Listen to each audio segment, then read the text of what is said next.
morning, everyone. Good morning. Come on, you guys can do better than that. Good morning. There we go. There we go. So this morning, this event has been put on by the Olive Branch of Hope with the Mississauga, Halton Central West Regional Cancer Care and by Black Health Alliance. And we are really excited to have you here at the EmpowerHer Breast Health Awareness and Screening event. Let's hear it for that. Okay, this event is designed to bring together our community to learn, support, and celebrate each other. So today, you will have the opportunity to hear from people who are smarter than me, healthcare professionals, and breast cancer survivors, and conquerors, as I like to call them, about breast health, risk factors, treatments, and preventions during our panel discussion. For those who are registered, you will have access to on-site breast screening. Has anybody had breast screening already? Okay, so you all know where. So, and for those who do not know, it's around the corner there, down the stairs, you can take the elevator down. Also for today, we are going to be engaged in an interactive Afro-Caribbean dance class. Did everybody bring their dancing shoes? Yes. And of course, let's not forget that you will be fed. And I can see some people already with their cups. So we have something for snack for breakfast, and we're also going to have lunch. And not only are you going to be fed with food, but you're going to be fed with knowledge, because knowledge is power. So our aim for today is to raise awareness, provide vital and informative information about breast cancer and breast health, and to encourage self-care and early detection. So we're going to get started, and I'd like to introduce Roxanne McCaskill, my apologies, and she's the Regional Director for the MHCW RCP. Roxanne. Thanks so much, Thank Judy. you. Am I good? Testing. Okay, thank you so much, everyone. I'm so privileged to be here today to welcome you to this event, but also to partner with the Olive Branch of Hope and support this event. This is so important for us. These events are key to what we do as a regional cancer program. A few years ago, our region had the lowest screening rates across the entire province. And so it was very important for us to do root cause analysis work to really understand what was happening in our community. First, we understand that we are the largest and fastest growing region in the province, with a 25% increase in population over the last decade. More than 60% of our region identifies as visible minorities, compared to 35% across the entire province. And there are more than 10 predominant languages in our region. So with our root cause work, we heard the voices of our community, and we co-designed materials to better reflect our community. We work directly with community ambassadors to reach the heart of our community, and we now understand our community much better than we did before. But we know that awareness is not enough. When we're trying to increase screening rates, it's not just about awareness, it's about access as well.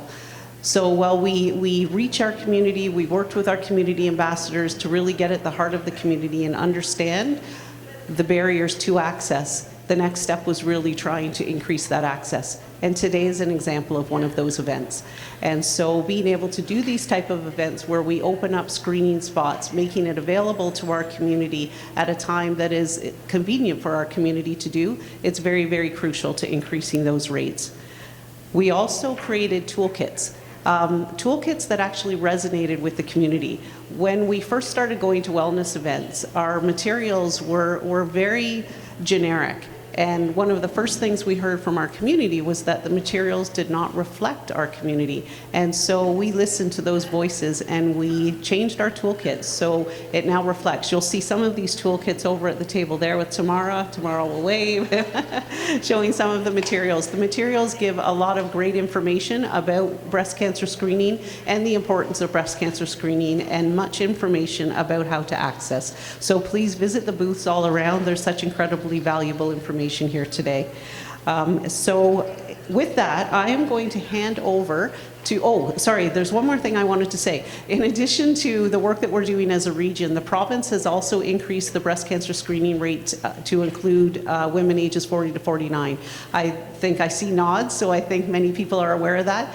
Incredibly important. We know through research that the rates, and I don't have my numbers here, but we know that the rates, I think it's 20% more women in the Black community present at an earlier age compared to their white counterparts. That's hugely significant. So big clap for that. So increasing 40 to 49 is absolutely tremendous and a really, really important step in improving cancer screening rates amongst the Black population. And so with that, you're going to introduce Natasha? Okay, I'll hand it back to June and she'll introduce the next speaker. Thank you. Okay, let's hear it for Roxanne. Come on. Yes. And so coming up, I would like to introduce a woman who is very near and dear to my heart. I love her so much. She is the co-founder and the executive director of the Olive Branch of Hope. Please help me welcome Leila Springer.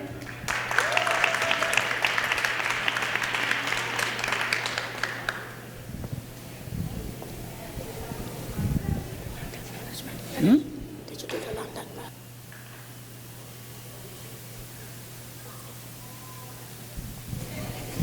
Good morning, everyone. Oh, that's kind of weak. Good morning, everyone. That's so much better.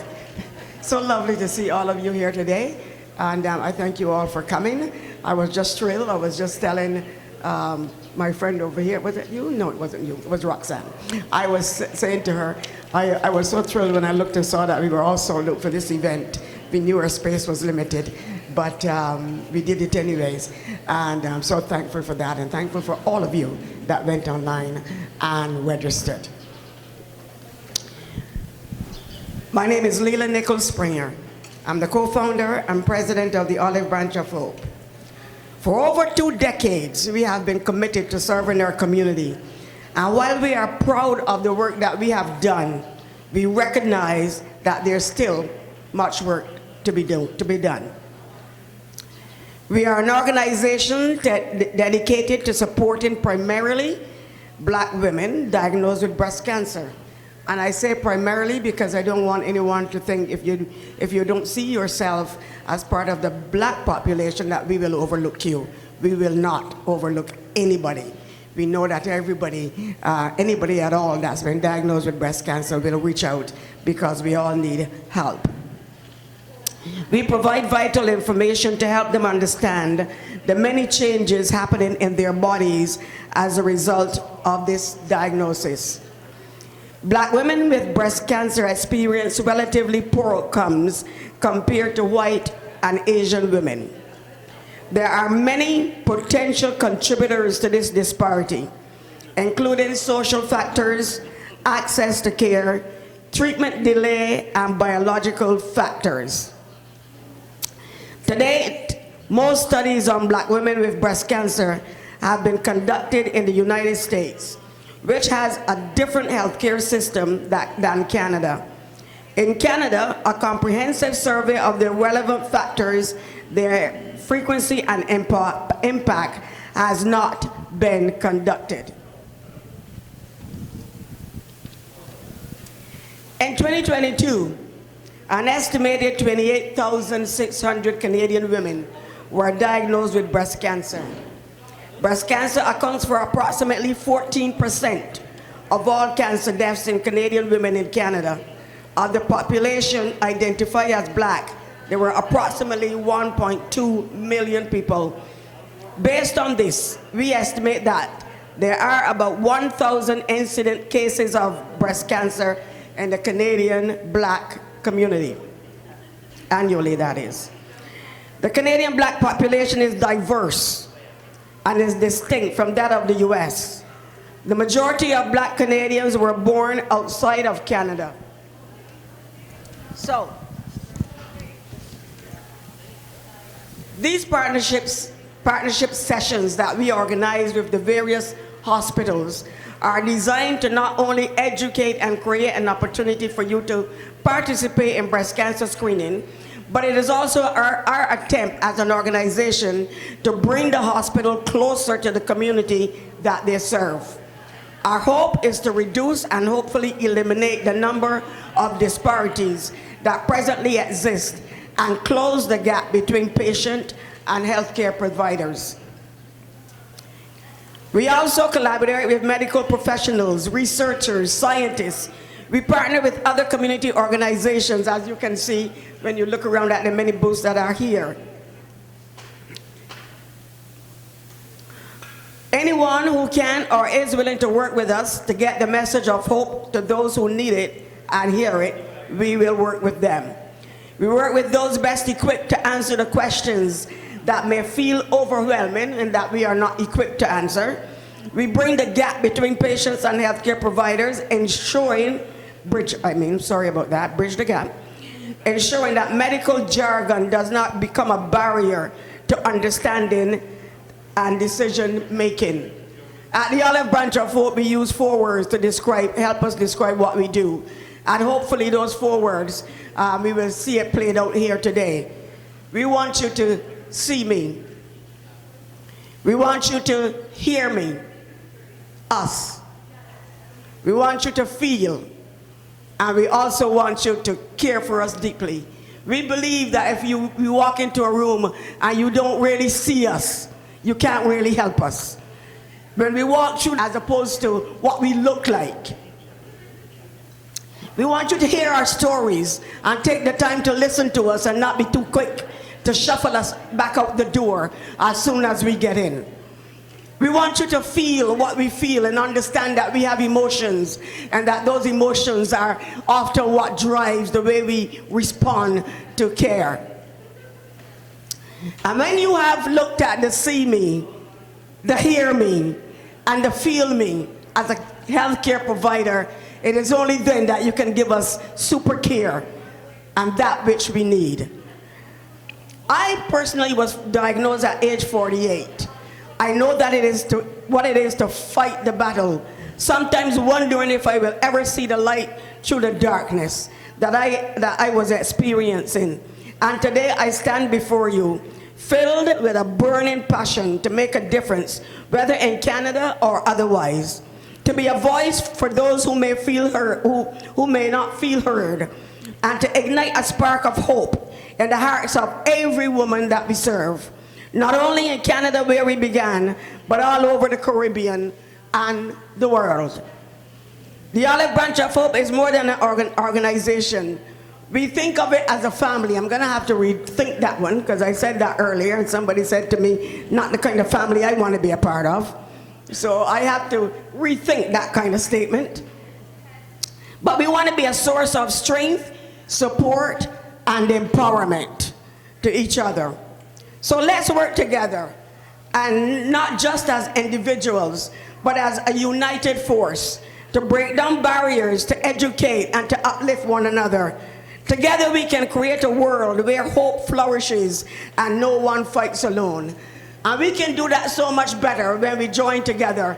And I'm so happy today that we are partnering with this hospital. We've partnered with other hospitals, but I am so happy today that we are partnering with this particular hospital, and we are going to try and make a difference. And you are going to help us make that difference. If you were diagnosed, well, then you need us.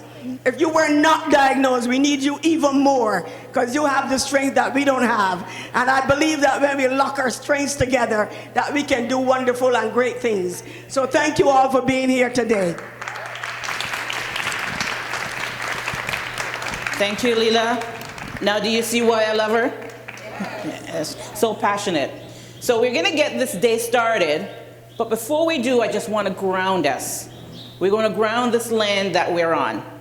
And so today, I stand before you as a settler on these native lands, honoring the original residents of this place. I encourage each and every one of us to continue to learn, relearn, and share perspectives. Let us use this as an invitation to work and stand in solidarity with our indigenous First Nations and the peace agreement made with this country. Let us continue to defend the indigenous First Nations, Inuits, and Métis people who continue to fight for recognition of their rights and entitlement.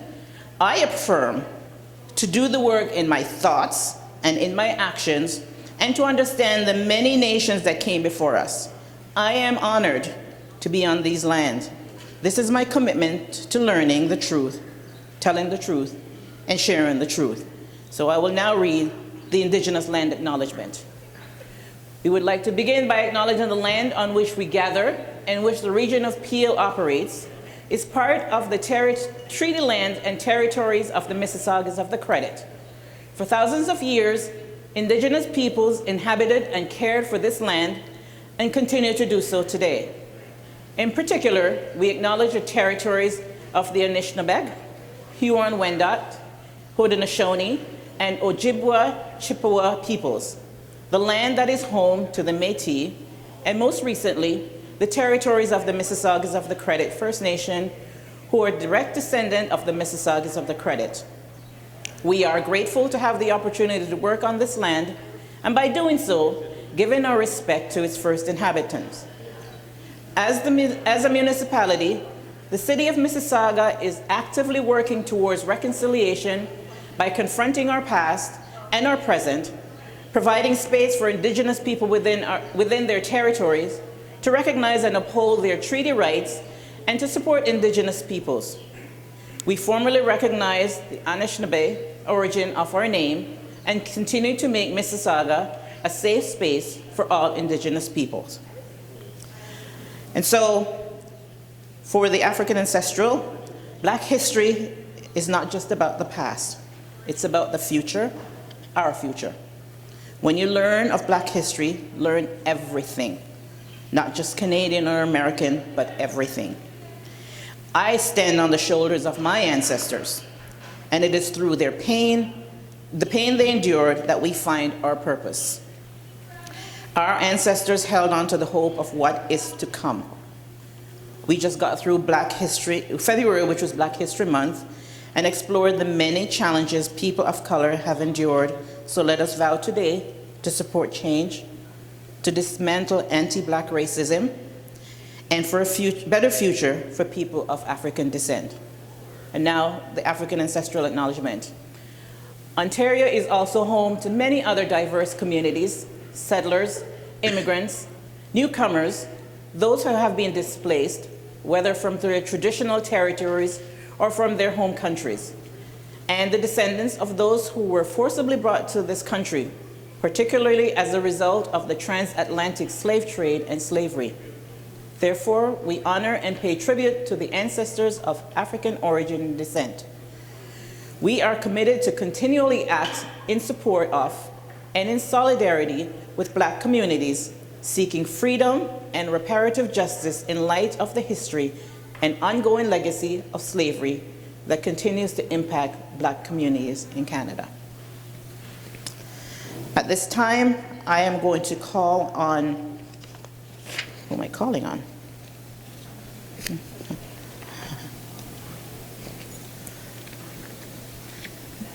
Natasha, and Natasha is going to speak to you about the DI program here. Natasha?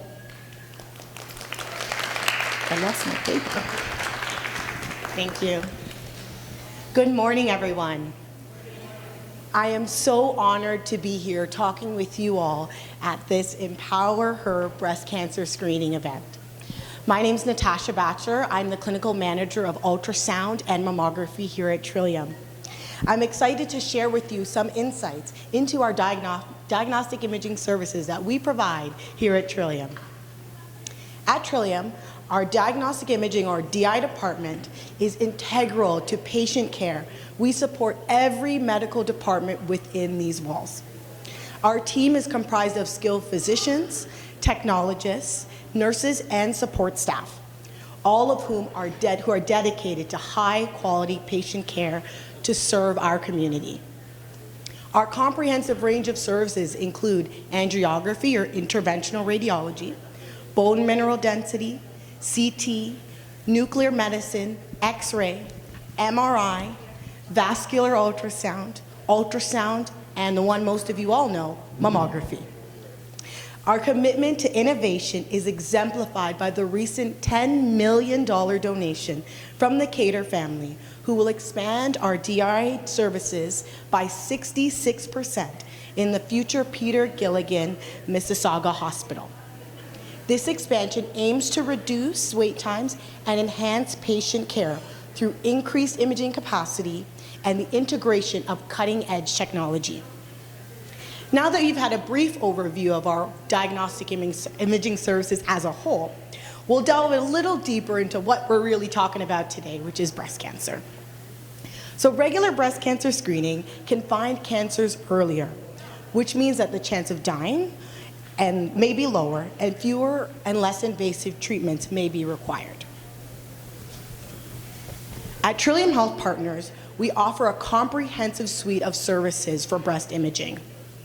Mammography, our first line of defense, which most of you are probably familiar with, is used as both a screening and a diagnostic tool. In screening, it's used to assess people who have no symptoms, and a diagnostic, it's used to assess people who are coming in with any symptoms or concerns. As an Ontario breast screening location, we provide breast screening services to people aged 40 to 74 years of age. To be eligible for this program, you must have no symptoms, as well as no history of breast cancer, and you do not require a referral from your physician. So once you're in that screening age, all you have to do is pick up your phone, call Trillium, and we schedule you in for your mammogram. Or if you're one of the lucky few today, I wouldn't say few, lucky lot of people that we're having screening today, you just come right on down to our breast imaging department, and we will provide you that service on site today. To complement mammography, we also use ultrasound. It produces images of the breast using sound waves, and it helps aiding in further evaluating any abnormalities that can either be detected on a physical exam or that actually were detected on the mammogram that you've already had. Breast MRI is the third tool in our arsenal. It's used both to screen people who are at higher risk of breast cancer, and as well can be used as a diagnostic and cancer staging tool. In addition to our average risk Ontario breast screening program, we also have a high risk breast screening program here at Trillium. This services people between the ages of 30 to 69 who are deemed eligible to be at higher risk of breast cancer. And these people would be screened annually with both a mammogram and an MRI, experiencing an enhanced screening protocol. Lastly, breast biopsies, whether facilitated through ultrasound, mammography, or MRI, are a minimally invasive procedure that removes small amounts of tissue, and they're sent to the lab for further analysis. These are done as an outpatient basis. At Trillium Health Partners, patient-centered care is at the heart of our mission. We understand that undergoing diagnostic tests can be scary, and we strive to make the experience as comfortable as possible. In collaboration with Pocket Health, we provide patients online access to their images, and these records can be shared with other healthcare providers, enabling patients to take an active role in their healthcare journey. The landscape of healthcare is continuously evolving, and we are committed to staying at the forefront of diagnostic imaging advancements. The expansion of our services, bolstered by generous community support, will enhance our capacity to provide prompt and effective service to those in our community. At Trillium, we are also integrating artificial intelligence tools to assist with enhancing diagnostics, improving patient safety, and reducing exam times. In conclusion, our diagnostic imaging program is dedicated to providing comprehensive, compassionate, and cutting-edge care to our community. Through continuous innovation and a commitment to patient-centered care, we aim to improve outcomes for all of those we serve. Thank you guys so much for coming today, and I hope you enjoy the rest of the event. Thank you, Natasha. And I just wanted to follow up on Natasha. If you are here and you are under the age of 40 and you're not eligible for a mammogram, we have a doctor in the house who is willing to sit and talk with you about your risk. And she's over at the Peel Black Health and Social Service table. Her name is Dr. Nicole Sukai. So if you need to speak to her and you're under 40, please go and see her. So we're just going to go over a little bit of housekeeping. So first of all, please be respectful. The location, the bathrooms are located to my right. There's a sign there. If you have a mammogram appointment, you should have gotten a sticky note with your time on it. Whenever your time comes, please feel free to go to the mammography room, which is down the stairs and to your left, or if you wanted to, you can take the elevator one floor down, and it's to your right. Lunch, complimentary lunch will be served from 12 to 1 right here, and you should have all had another lunch ticket. Everybody has one? Okay. Afrobeats dance class is at 12:30, and it's downstairs, and it's the room that's across from the mammography room. After the panel discussion, you are all invited to ask questions. Just raise your hand, and somebody will give you a microphone. You can ask your questions. If you feel like you need to take a break, please discreetly do so, and whatever. We've got more coffee and things over there for you to enjoy. Please place your phones on vibrate so as just to keep the program going and not to create a disturbance. This is a hospital, so if there's an emergency and we need to evacuate, we have to follow hospital protocols. Okay. We're aiming to finish by 3 o'clock, but if we go a little bit past 3 o'clock, it's all right, right? Yes? It's okay. And at the end of the day, on the presentation, there's going to be a QR code, which we would like to invite you then to take your cell phone out, and we would like to have your feedback on that day. Okay. So, let me introduce myself. I did that for a reason. My name is June Buckle, and I am a director with the Olive Branch of Hope. The word cancer rattled around my brain like a pinball bouncing back and forth, looking for a place to land, a place to register. And then it stopped, shrinking into my heart, shredding everything in its path. I began to wonder if I was going to make it, if I had the strength to keep going. If I had the strength to keep going, but I knew that I could and I would not give up. You need people to trust God for you when setbacks weakens your faith. You need your family. I needed my family. I need my friends. And you need the support from friends right here at the Olive Branch of Hope. And for me, I also needed my church family. I'd like to say, don't go through this alone. With support, your setback can be temporary. Better days are coming. Find your reason to live. This was and is my reason.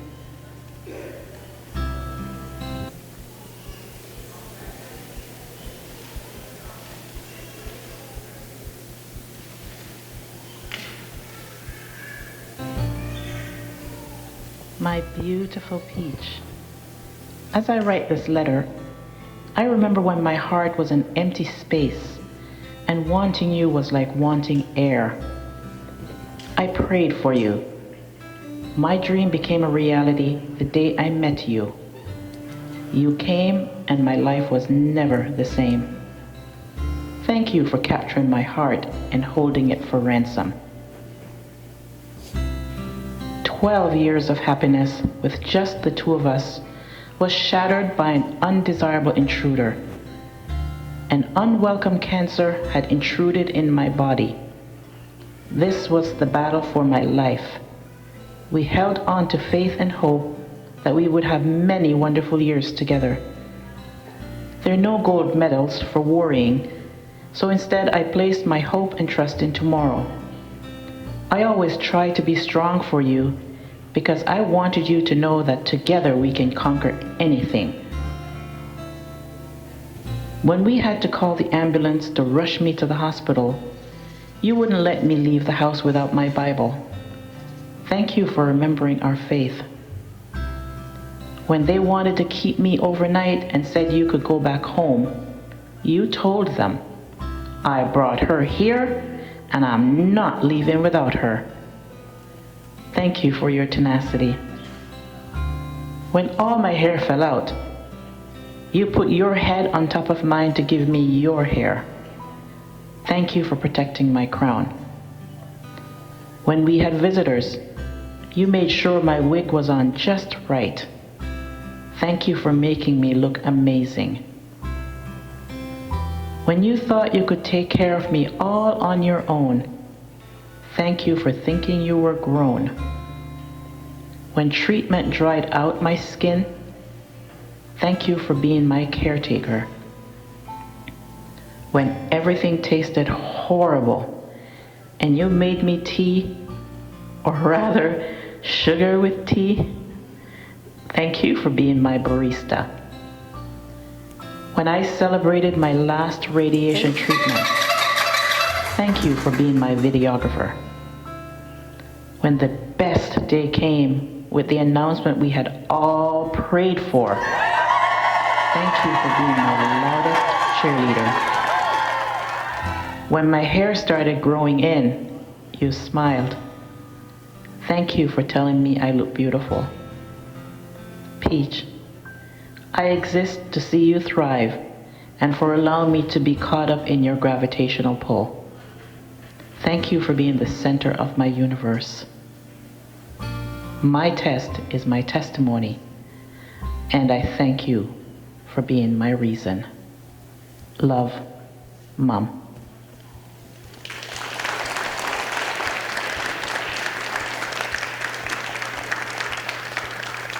Thank you. So, have a reason. Okay, so I have to say that March 8th, 2025, I will be celebrating 12 years cancer-free.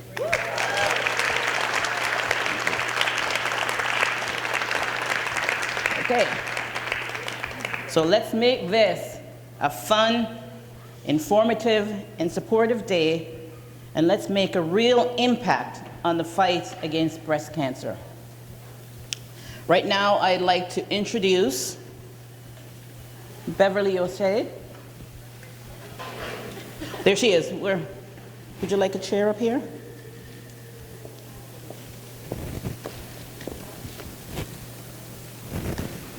Let's give her a hand while she comes. Want a chair? Yes.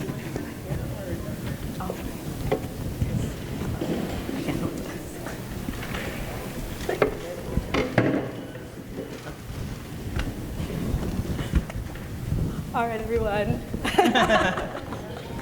Be careful in the ice. That's all I'll say. Yes.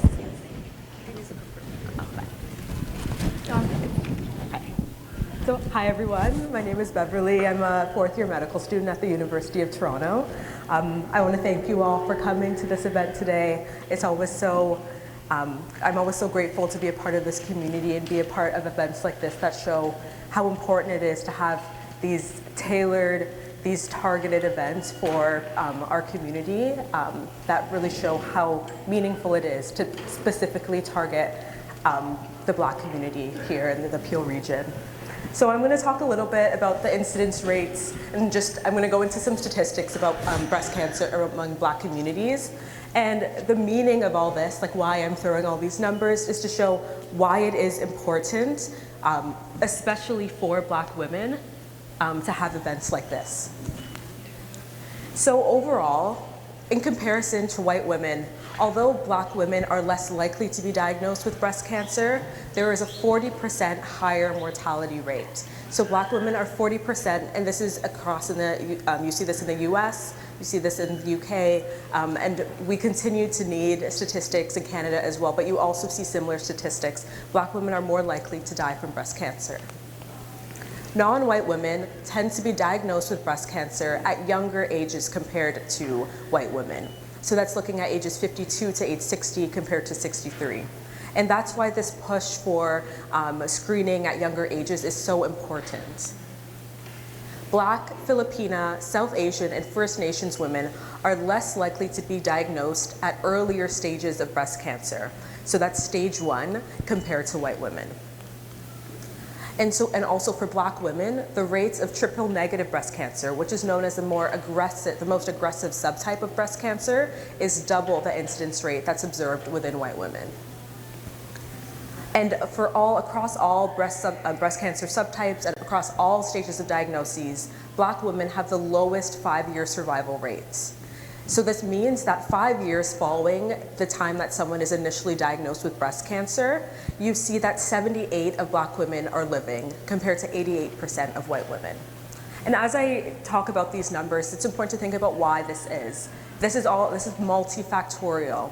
This is not just because Black women are naturally more likely to be sick or to die earlier. It's important to know that there are social reasons due to there's lack of access to care, lack of access to programs like this, and that's why these are so important, as well as the biological reasons that have also been found for certain populations of Black women to be more likely to be diagnosed with breast cancer. And looking more specifically at the Canadian context and breast cancer in general. So it was estimated that in 2024, 30,500 women would be diagnosed with breast cancer. So that makes up 25% of all new cancer diagnoses. It's estimated that 5,500 women will die from breast cancer, and that's 13% of all cancer deaths. And from a scoping review done in Canada, it was shown that women who have come from sub-Saharan Africa have lower breast cancer screening rates. And as we talk about age and breast cancer, a trend analysis that was done, it was showing us that breast cancer is increasingly found in younger and younger ages. So if we're looking at women in their 20s, 30s, and 40s, there's been an increase in the amount of breast cancers diagnosed. And even closer, looking within Ontario, breast cancer was the most commonly diagnosed cancer in 2018, accounting for almost 30% of all new cancer cases. And looking at screening. So there are inequities in mammograph screening across Ontario, particularly amongst people aged 40 to 49. And we're seeing a higher percentage of people who were not able to participate in breast screening in the communities that are also otherwise marginalized. So even here, looking at this Peel and Halton region, if we look at this map of the Mississauga-Halton Central West region, we see that the populations that are in the red and in the orange, those are considered, have been studied to be the most materially deprived populations in this region that face the largest amount of marginalizations. And if we look at this chart, we also see that there is a direct correlation between lower breast cancer participation. So if you look at the L4T, L4X, M9B, it's important to look, is this a region that you live in? Is this a region that people that you know live in? These are the places that need targeted, if you know someone who lives there, reaching out to see if they are accessing mammography. We see that there's a close relation between people who are otherwise marginalized and having poor health outcomes. And so it's so important for us to do our part, as well as all the organizations here to continue doing their part to work to improve these outcomes.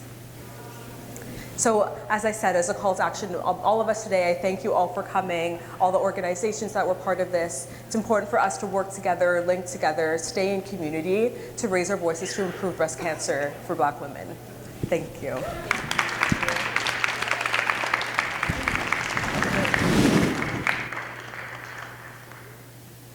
Thank you, Beverly.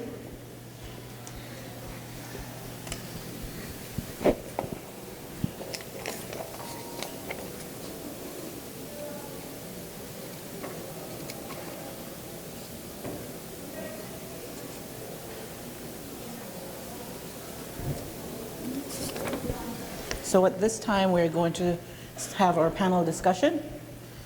And I'm going to call on our panelists to come up on stage. We're going to have breast surgical oncologist, Dr. Majola Amoli.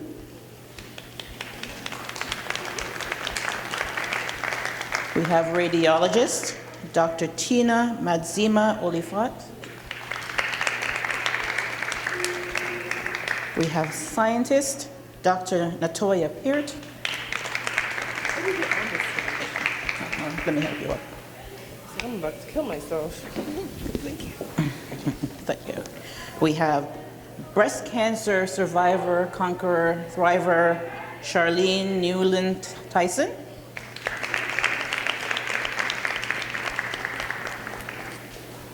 And we have breast nurse navigator, Omega Davinagracia Dorego.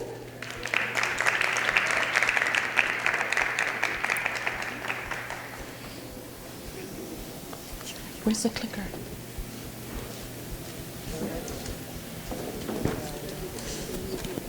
The clicker.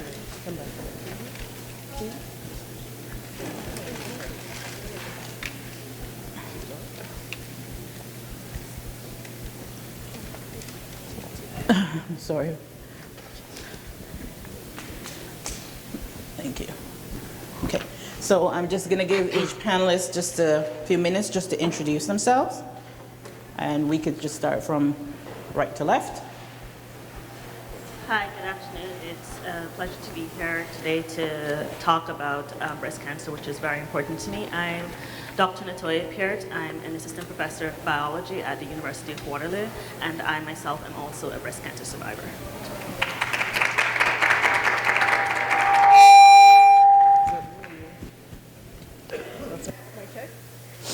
Mic check.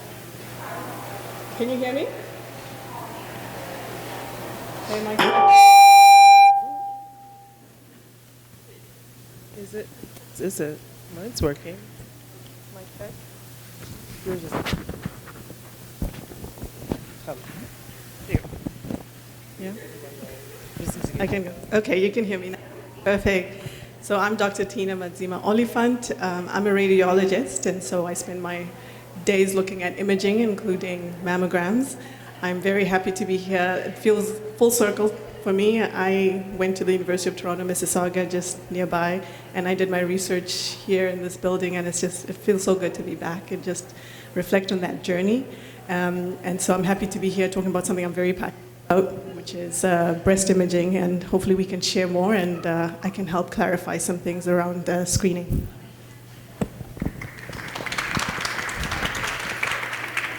Hello. Ooh, that's really loud. Okay. My name is Mojola Amale. I'm a general surgeon and a breast surgical oncologist in Scarborough at Scarborough Health Network. I'm really happy to be here today. Thank you for having me. Hello, my name is Mike Test. You guys hear me? Or I can just talk really, really loud.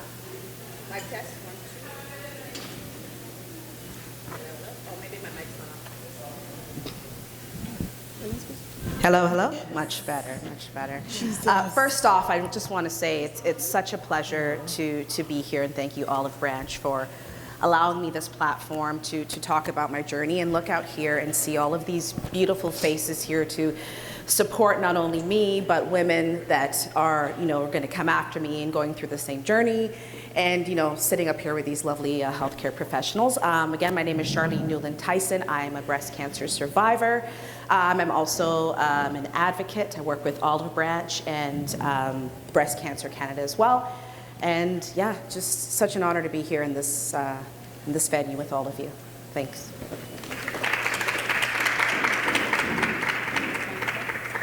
Mic test. Hi, my name is Omega Divinagracia Dorego. I'm one of the nurse navigators that works at the Breast Diagnostic Assessment Program here at Credit Valley Hospital.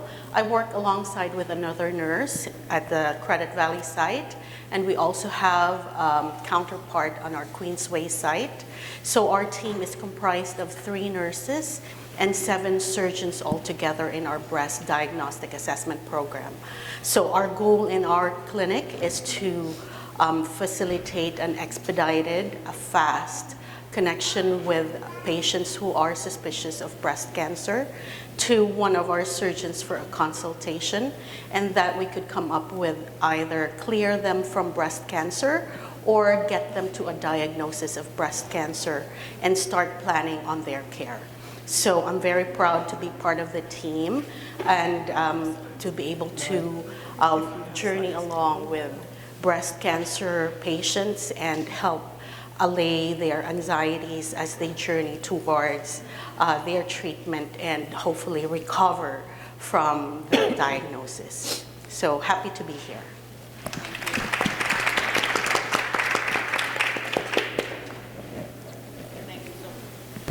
Thank you.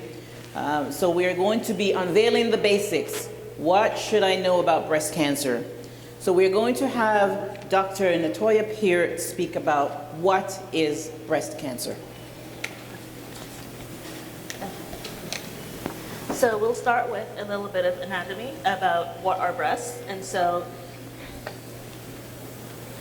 breasts are the part of the female and male anatomy that extends from the, I'm sorry. There's no pointer. There's no pointer. Okay. For women and people assigned female at birth, breasts are both functional and same for breastfeeding and for chest feeding and for sexual pleasure. The breast tissue extends from the collarbone to the lower ribs, sternum, and breast, and as well as the armpit.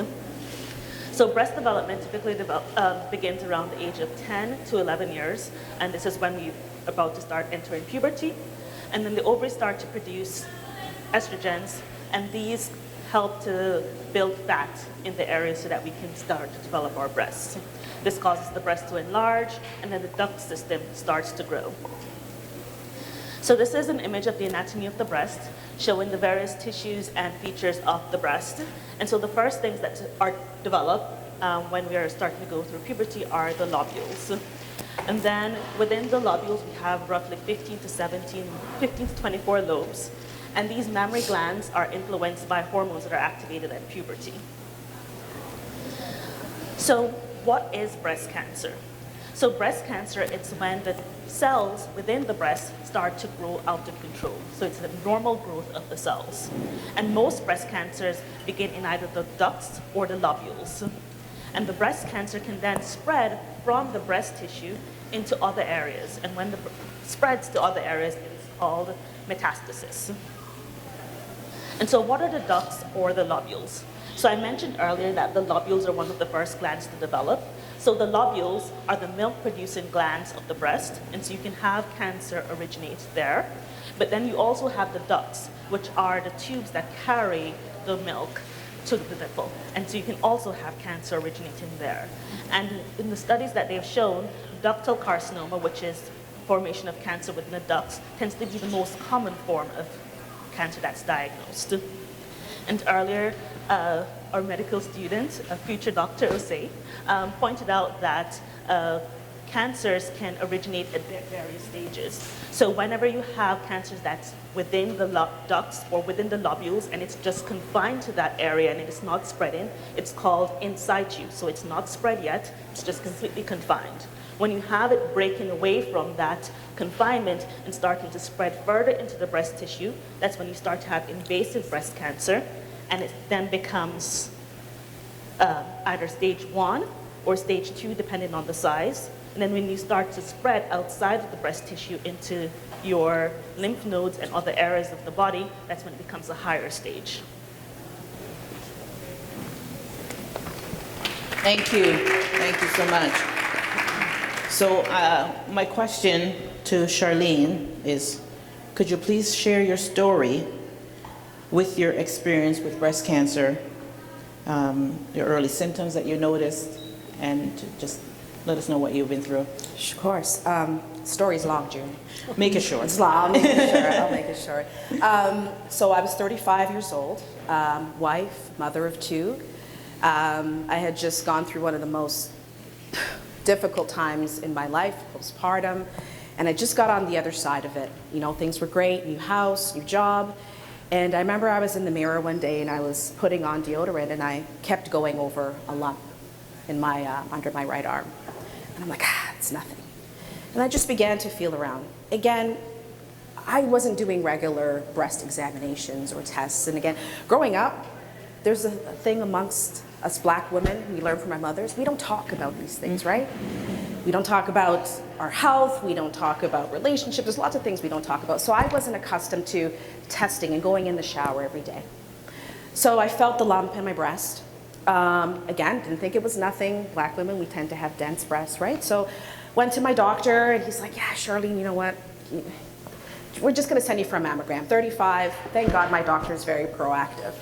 So I went in for the mammogram and went through that whole process. And then after I had the ultrasound, and I remember the strangest thing happened. And let me tell you, God puts things in your path and everything happens for a reason. That day, that monitor was facing me as the technician was doing the ultrasound. And I just casually looked at her and I said, that's a weird shape. And I will never forget the look she gave me.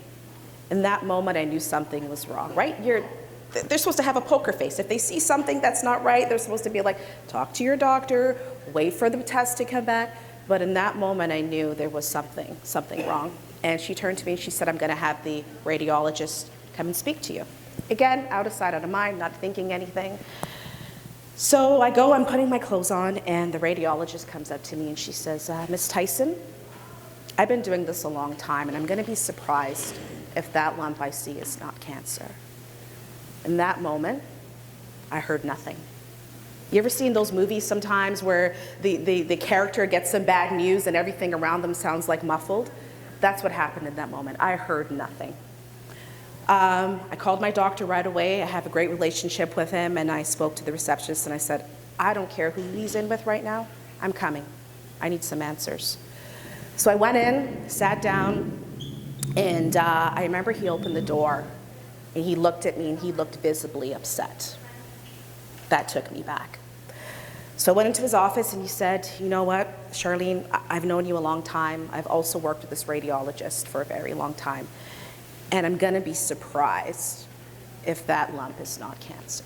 Again, no biopsy, no test, no nothing. He's telling me in that moment that it may be cancer. And that I was thinking, that after that I didn't hear anything he said. But I was like, where is that cancer in my body? How long do I have to live? I'm a mom, I just started a new job. So again, June, you talk about your mind running a mile a minute without answers. At that point, went home, and I'm gonna make this quick. My husband, who I've been with, he's here with me today. Since high school, we met in grade 10 science class, and his mother passed away of pancreatic cancer. So he lived through this cancer journey for 3 years. And imagine me and him together 25 years, now I'm gonna come home and tell him I had cancer? I couldn't do it. So for 6 weeks, I lived through that. Every pain, every ache in my body, I was like, is it spreading? How long do I have to live? I couldn't even look at my kids. My son is here today, 20 years old. I couldn't even tell him. I didn't know what to say. And part of that was, I was never given those tools as a woman, as a black woman, to have these conversations. And that's why it's so important at this point. Fast forward, we used to walk through this atrium and get my treatment, but I came in here, hoodie, glasses, couldn't make eye contact with anybody because cancer wasn't my disease. I didn't know anybody who had breast cancer, any black women who had breast cancer. So I felt a sense of shame. And it took me 10 years for me to find Olive Branch and other women who I've met along the way to be like, you have a story to tell. And as I began to share my story, I began to hear similar stories. Women who have been diagnosed and I met one lady, her mother had her cancer for 15 years. Went to treatment, lost her hair, but would say, oh, I'm stressed out, or I'm just going to the doctor. And she didn't realize what was happening until it was too late. And this is a story that I begin to hear so often from our black women in our community. That, you know, for 20-something years, Leela has been, you know, pushing this forward for us to talk about change and have these conversations. So 10 years later, here's where I am. I'm having these conversations, I'm sharing my story, and I'm inspiring other women who not only just look like me, women in general who are going through this journey, that you are not alone. You are not alone. It's okay to speak up, have these conversations, and let's educate and support each other. Thank you, Charlene. And so, Dr. Peart, I'm going to turn to you and ask you to share your experience with breast cancer. So I was first diagnosed at the age of 29 with stage 0 breast cancer known as ductal carcinoma in situ. Mike.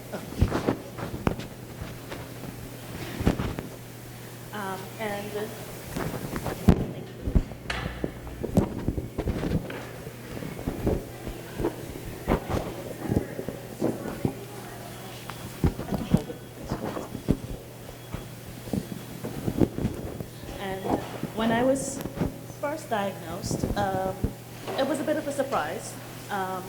My mother herself had passed away from breast cancer at 47, and she was a public nurse, and so she always encouraged me to do my breast health exams. And okay, Just hold it.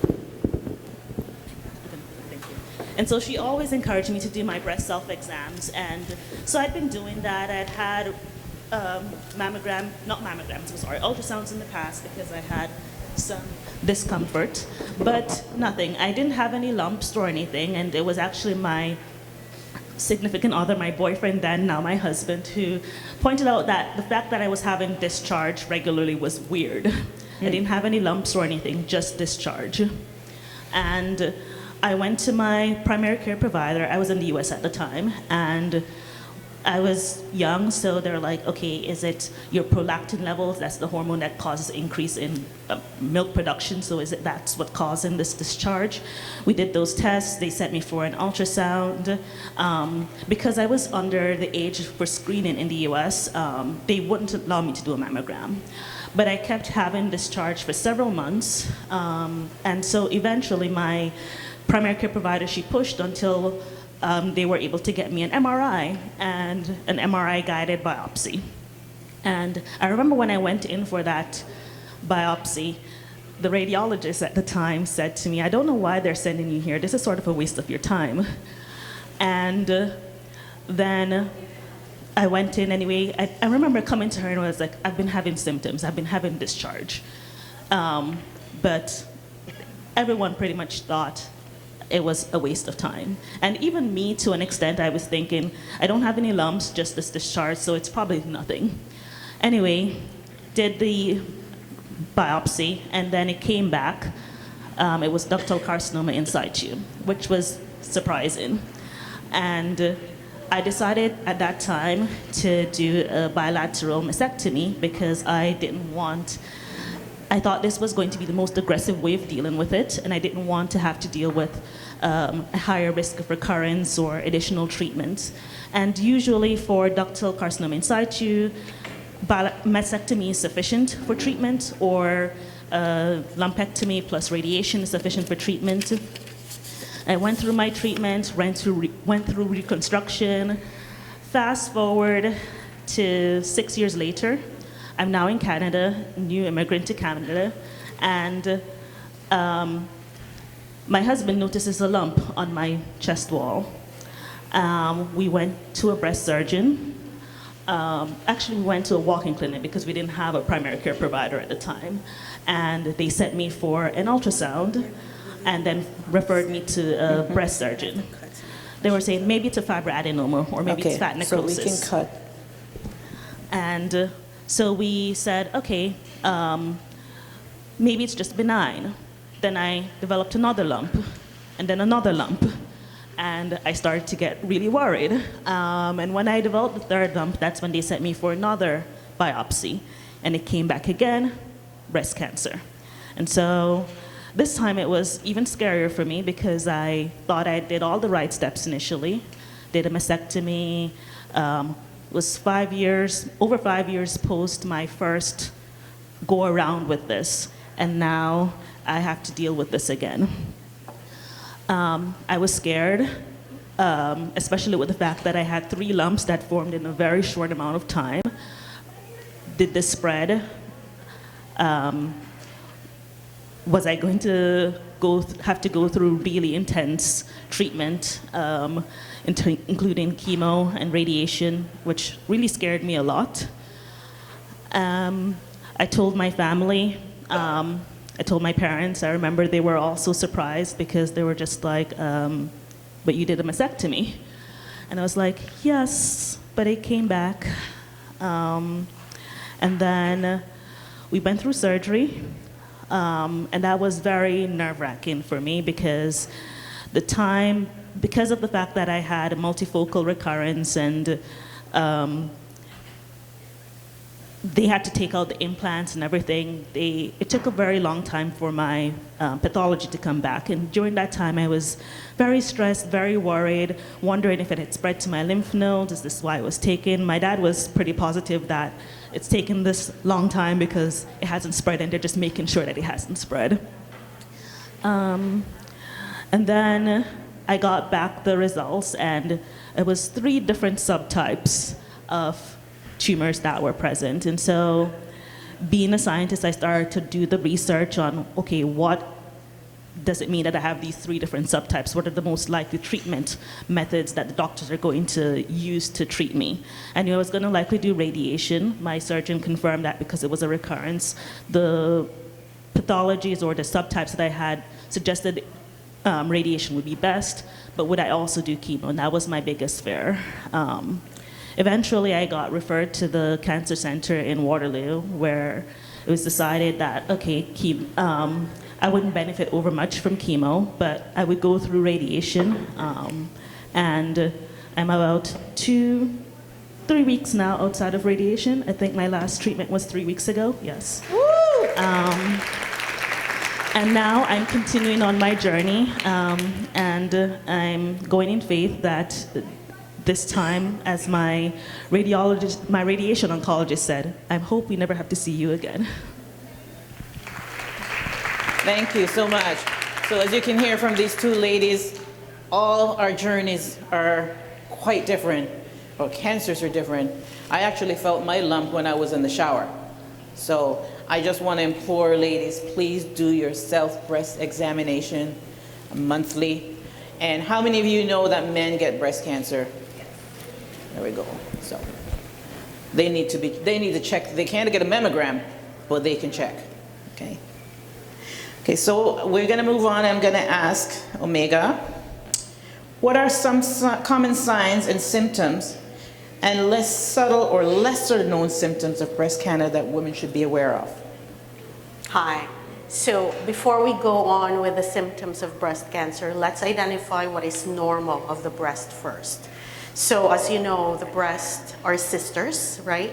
They're not twins, they're not identical. So that's right, that's so true. So they're not perfectly identical. Size, shape, they're not. However, the changes in them as we go through our menstrual cycle should be together. So our breast changes together 2 weeks after, or generally 2 weeks after our period. They are softer generally. The week of our period or a few days before, they're the heaviest. They're the most tender, most uncomfortable. So that is the norm, right? As one of our panelists have mentioned, sometimes we do have the increase in our hormones that triggers the letdown effect. We have some discharge. So that is sometimes normal, okay? However, red flags. If one is discrepancy of the other, right? So one already got softer, but the other remained firm, red flag. If one is smoother, however, the other one has a different feel to it, refer to that orange. Sorry, I'm not very familiar with this orange. I tried to, but this is actually a good illustration. It's not similar. Some has thickened area, so that's a red flag. Dimpling in one part of the breast but not on the other, that's a red flag. Crusting in the nipple or prolonged discharge of the other, and that's been persistent throughout despite the waxing and waning of our hormones. That is a big red flag. red and hot sensation to our breast oftentimes could be an indication of infection. So again, something to seek medical attention for, but not necessarily, not 100% that it could be breast cancer, right?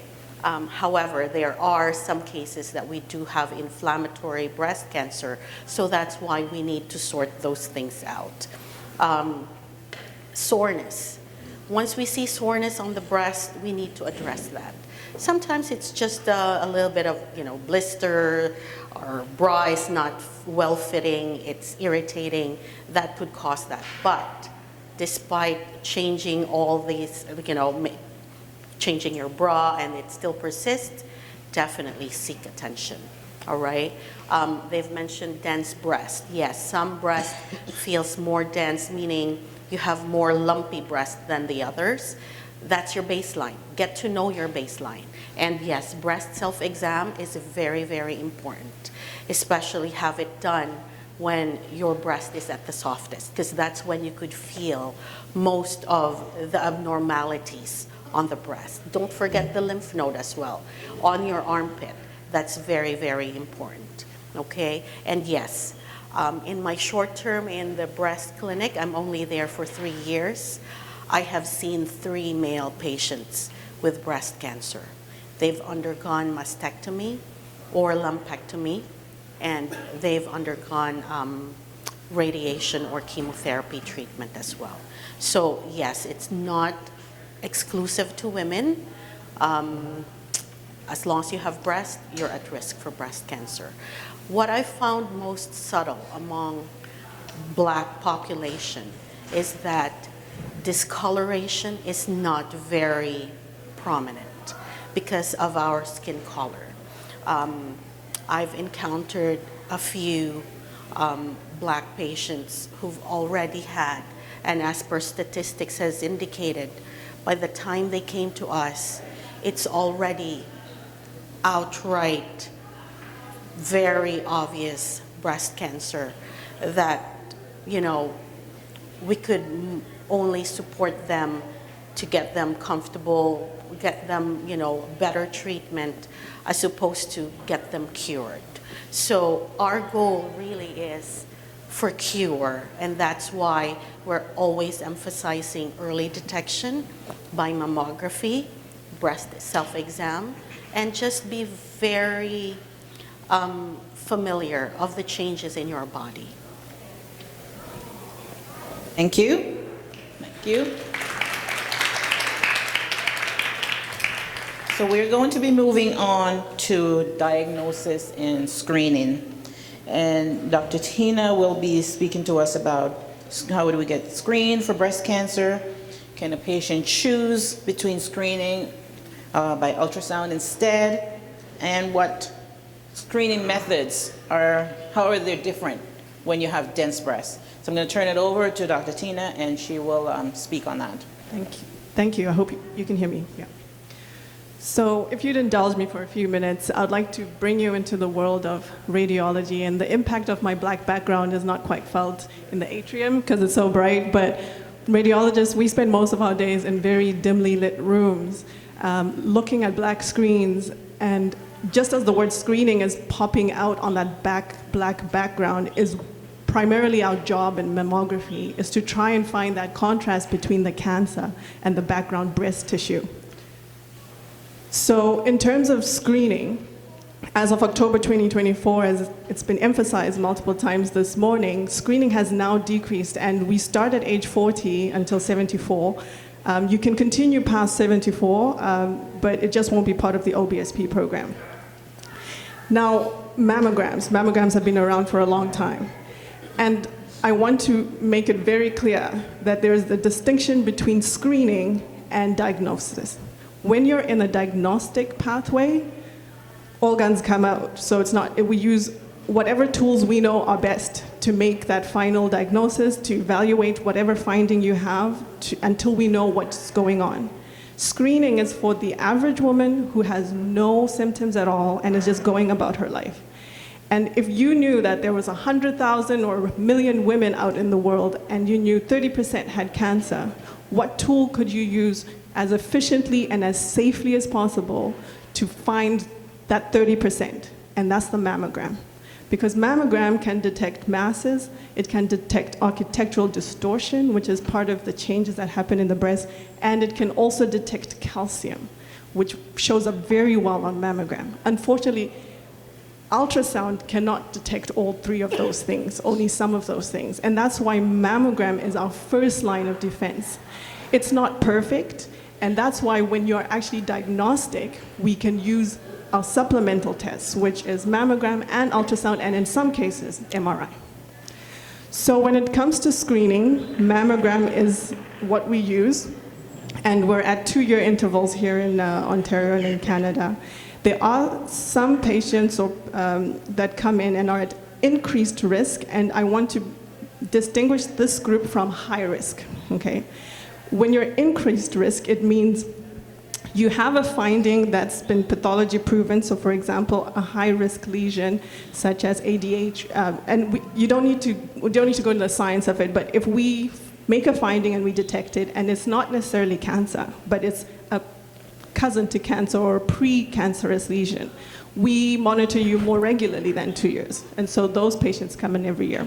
If you have a family history that doesn't meet the criteria for high risk, and there are certain criteria you have to be eligible for to qualify for the high-risk program.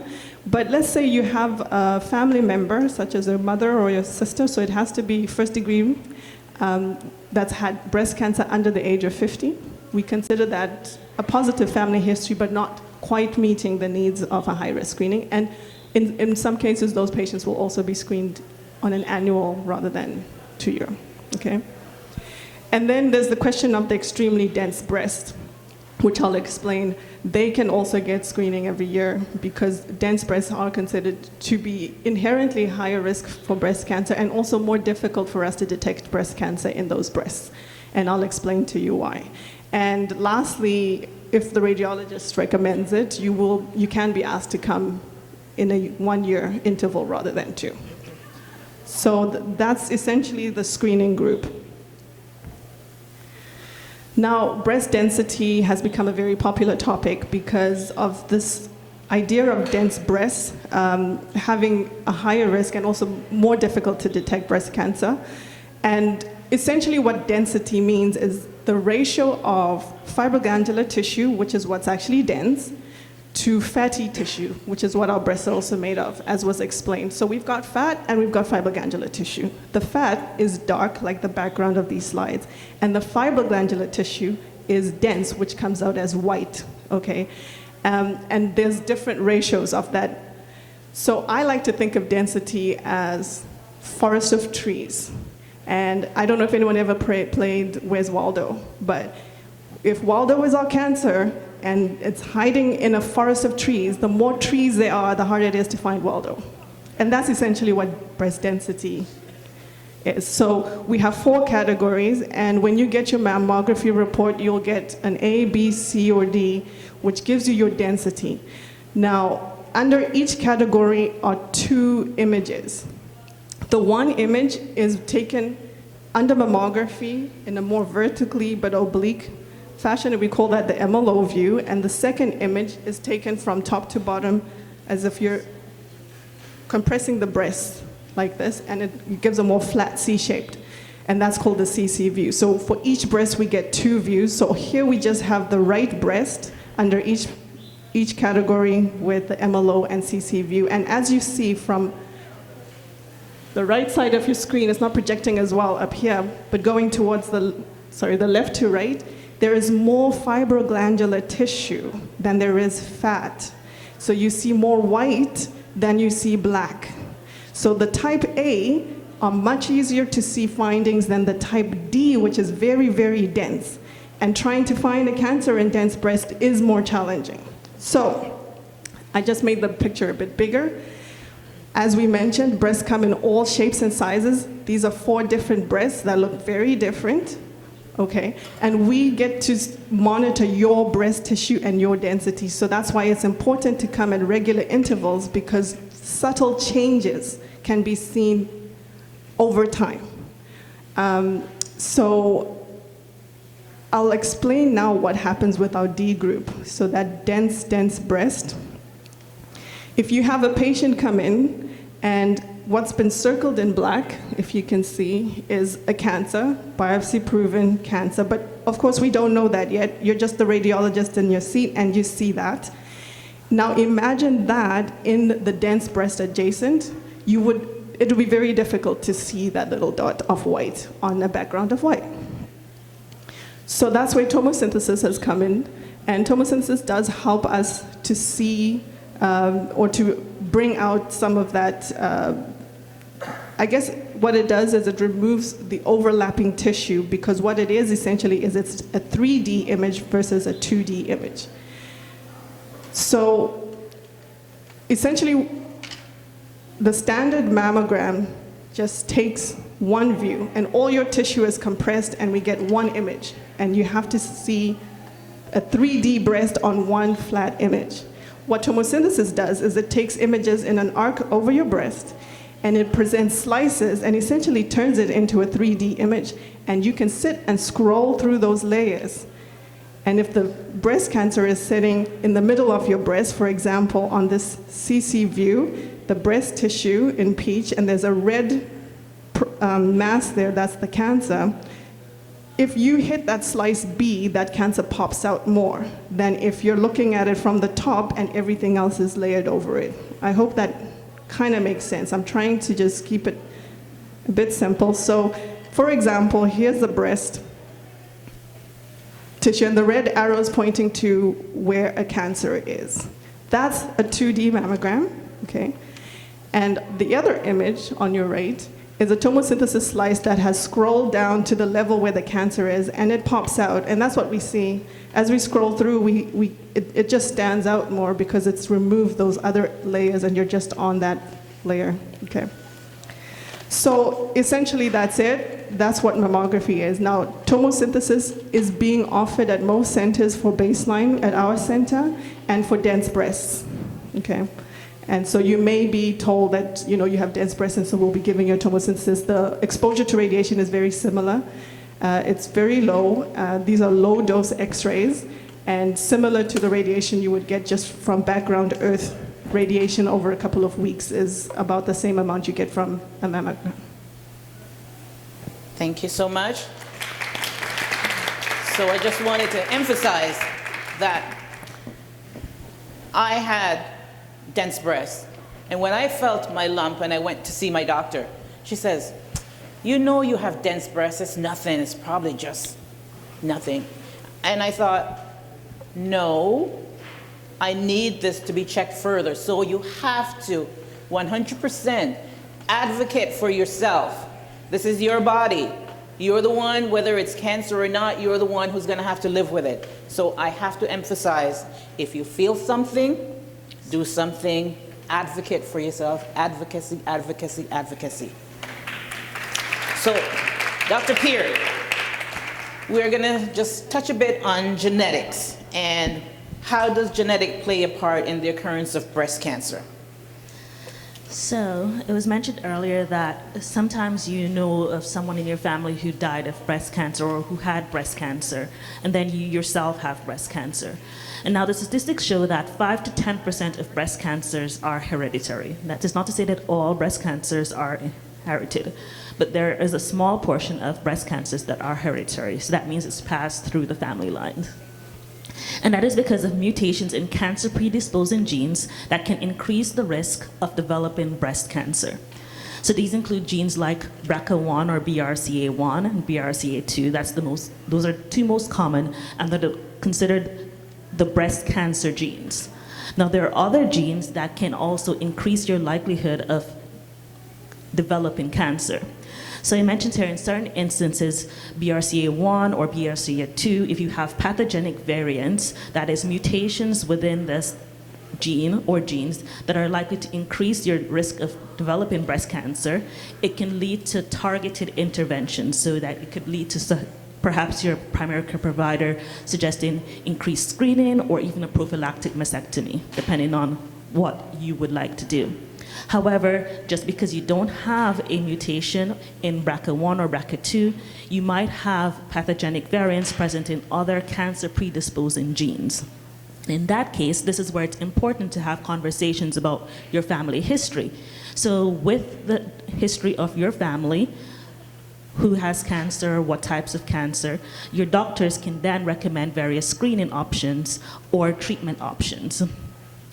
And so genetic screening may also uncover what is known as a variant of uncertain significance. So I mentioned earlier pathogenic variants. Now those are variants that are known or that are clinically and experimentally shown to be associated with an increased risk in breast cancer or other cancers. And variant of uncertain significance is a variant where they don't have sufficient information to be able to call whether or not that variant is going to lead to cancer. And unfortunately, these variants tend to be more common in people of our ethnic background, so in Black populations, because we are underrepresented in genetic studies. And so when you have uncovered a variant of uncertain significance, in order to address preventative or even clinical management of the diseases, the doctors would need additional family history to be able to ascertain your risk factors. But the presence or absence of pathogenic variants or variants of uncertain significance are not the only things that doctors can use to inform your treatment or preventative screening. If you have been diagnosed with breast cancer, your tumor profile can also guide targeted therapies. So there are different types of subtypes of cancers, such as hormone positive, which is expressing the estrogen receptor and the progesterone receptor on the cancer cell surface, or the HER2 receptor, which allows for the cancer to be targeted by various drugs or allow for the use of various therapies to better improve your outcomes. There are also triple negative breast cancers, which do not express any of these receptors on the surface. And as mentioned earlier, it is more common within women of color, Black women, and it is one of the most aggressive forms of breast cancer because of the fact that there are no receptors present on the surface. It is a little bit harder to treat. Thank you. Thank you. So this morning when we began, I was talking about the Olive Branch of Hope and how it began, our co-founder, Leila Springer. I wanted to just acknowledge our other co-founder, Ms. Winsome Johnson. She is back there.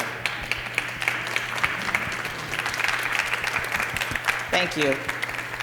So I'd like to pose this question to Dr. Mole. You've been sitting there looking pretty, listening. I wanted to ask you, what is the significance of dropping the starting age of screening to 40, especially for Black women?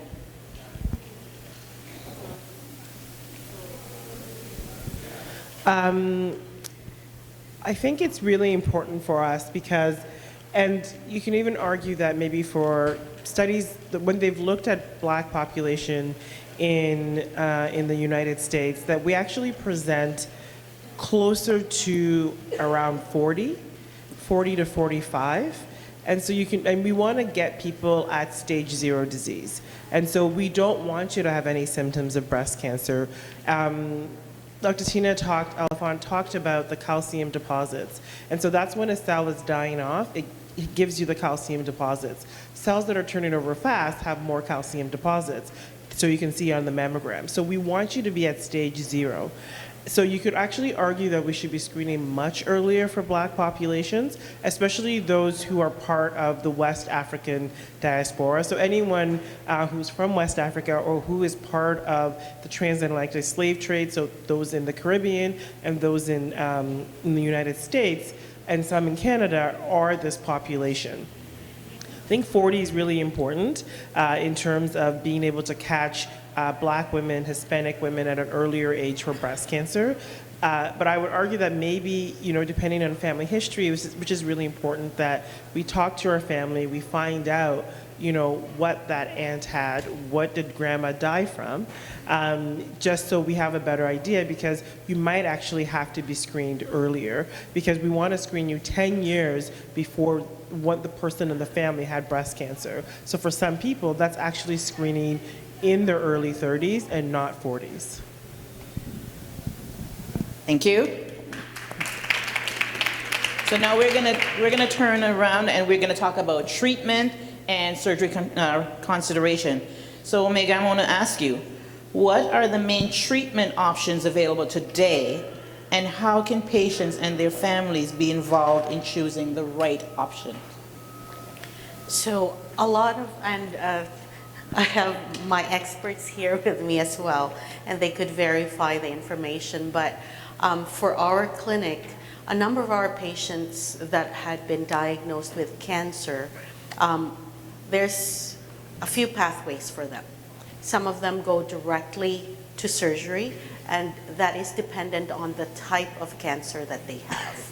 So a lot of our patients think that, oh, I'm diagnosed with cancer, therefore I need to go for surgery like yesterday. That's not actually the case for everyone.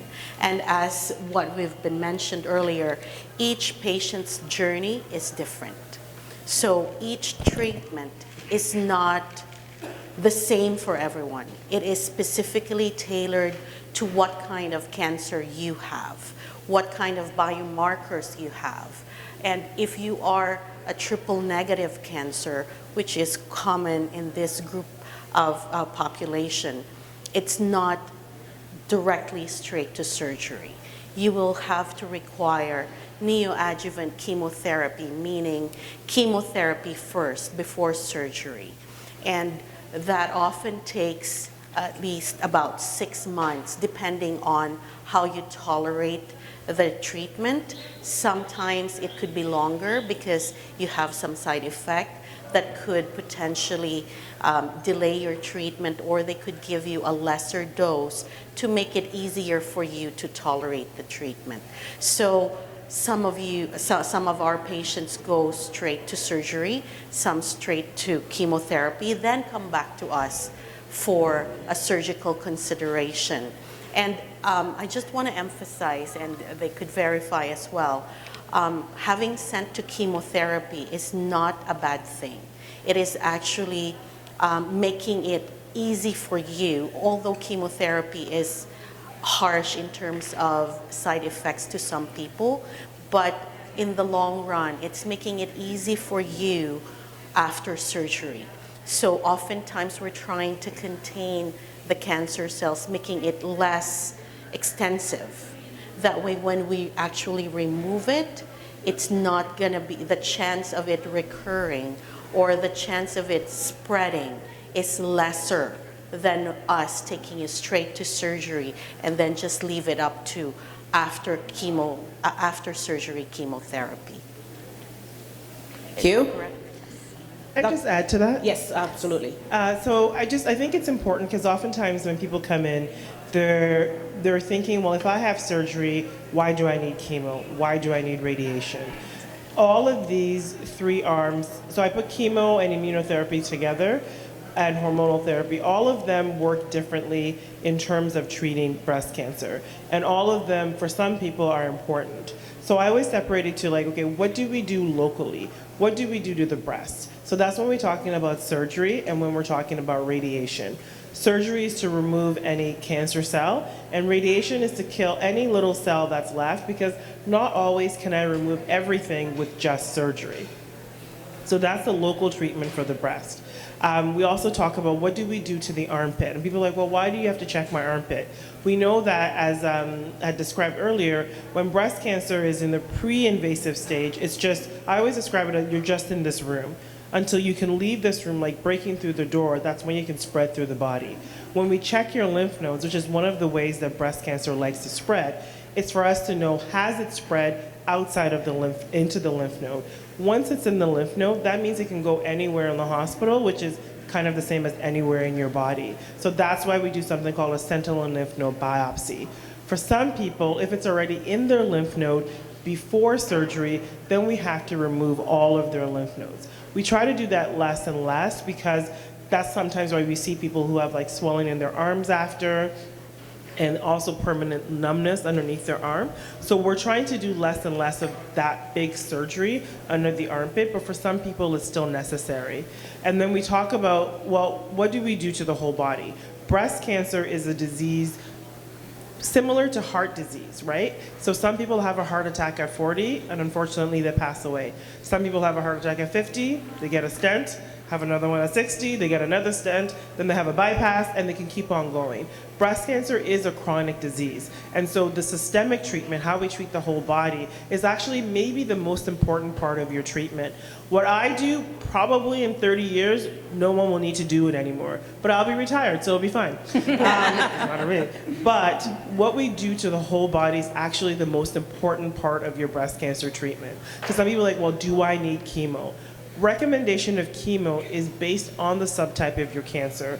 As we said before, triple negative breast cancer is more common in the Black population.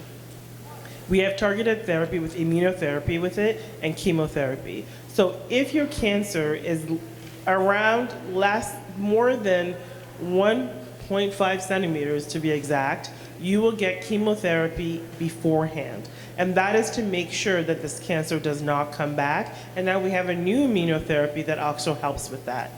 Same thing is if you have, as mentioned before, the HER2, it's just a protein on your on the tumor. We have medication that blocks the effect of that, and we know that when we give it to people before surgery, they actually do better long term.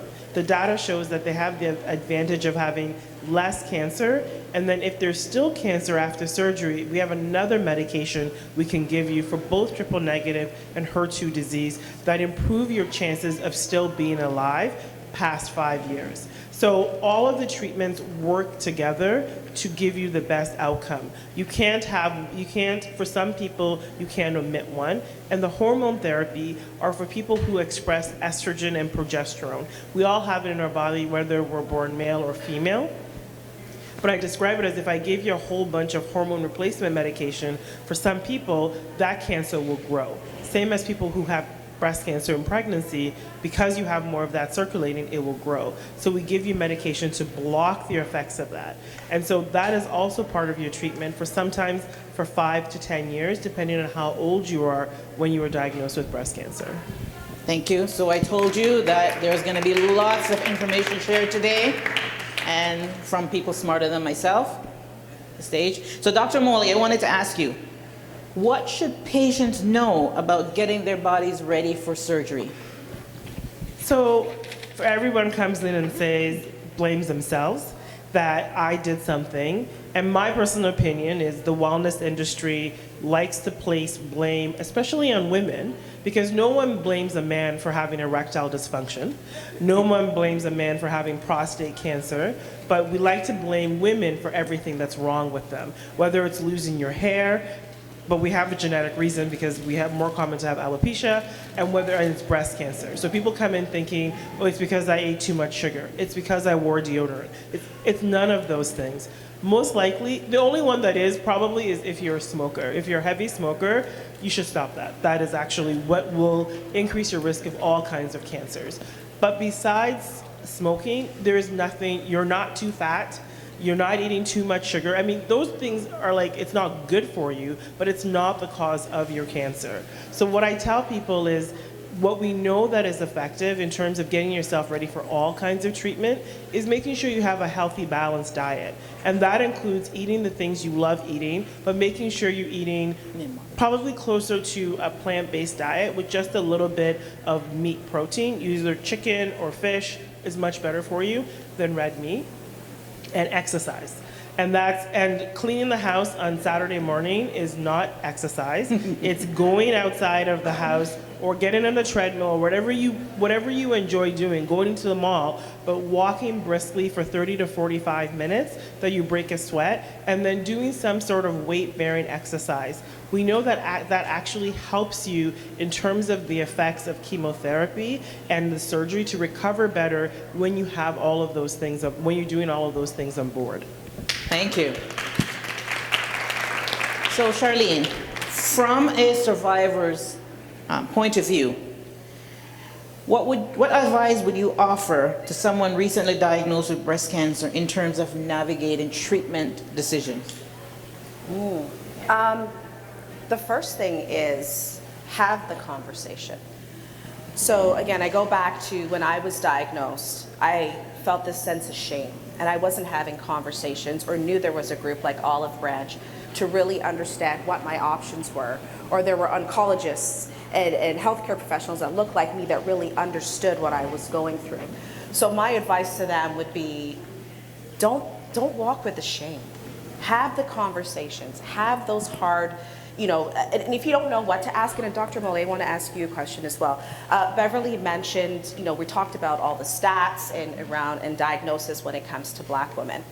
And we talked about the importance of advocating for ourselves. But sometimes, and I think Jude, you mentioned, when we walk into that office and we ask our oncologists certain questions, sometimes we're kind of like pushed aside. Oh, you just have dense breast. But Dr. Moley, what questions as Black women should we be asking, number one? And number two, just maybe the importance of, it's okay to push. Just because you hear a no, it's okay to go a little bit further. Can you just expand a little bit on that, if you don't mind? What questions to ask if you have a diagnosis or if you have a concern? Just in general, like if you, just say, let's talk about a concern. If you have a concern and you're kind of being, pushed along, what questions should you be asking, even if you're talking to your doctor and is it okay to go get a second opinion? I mean, it's always okay to get a second opinion.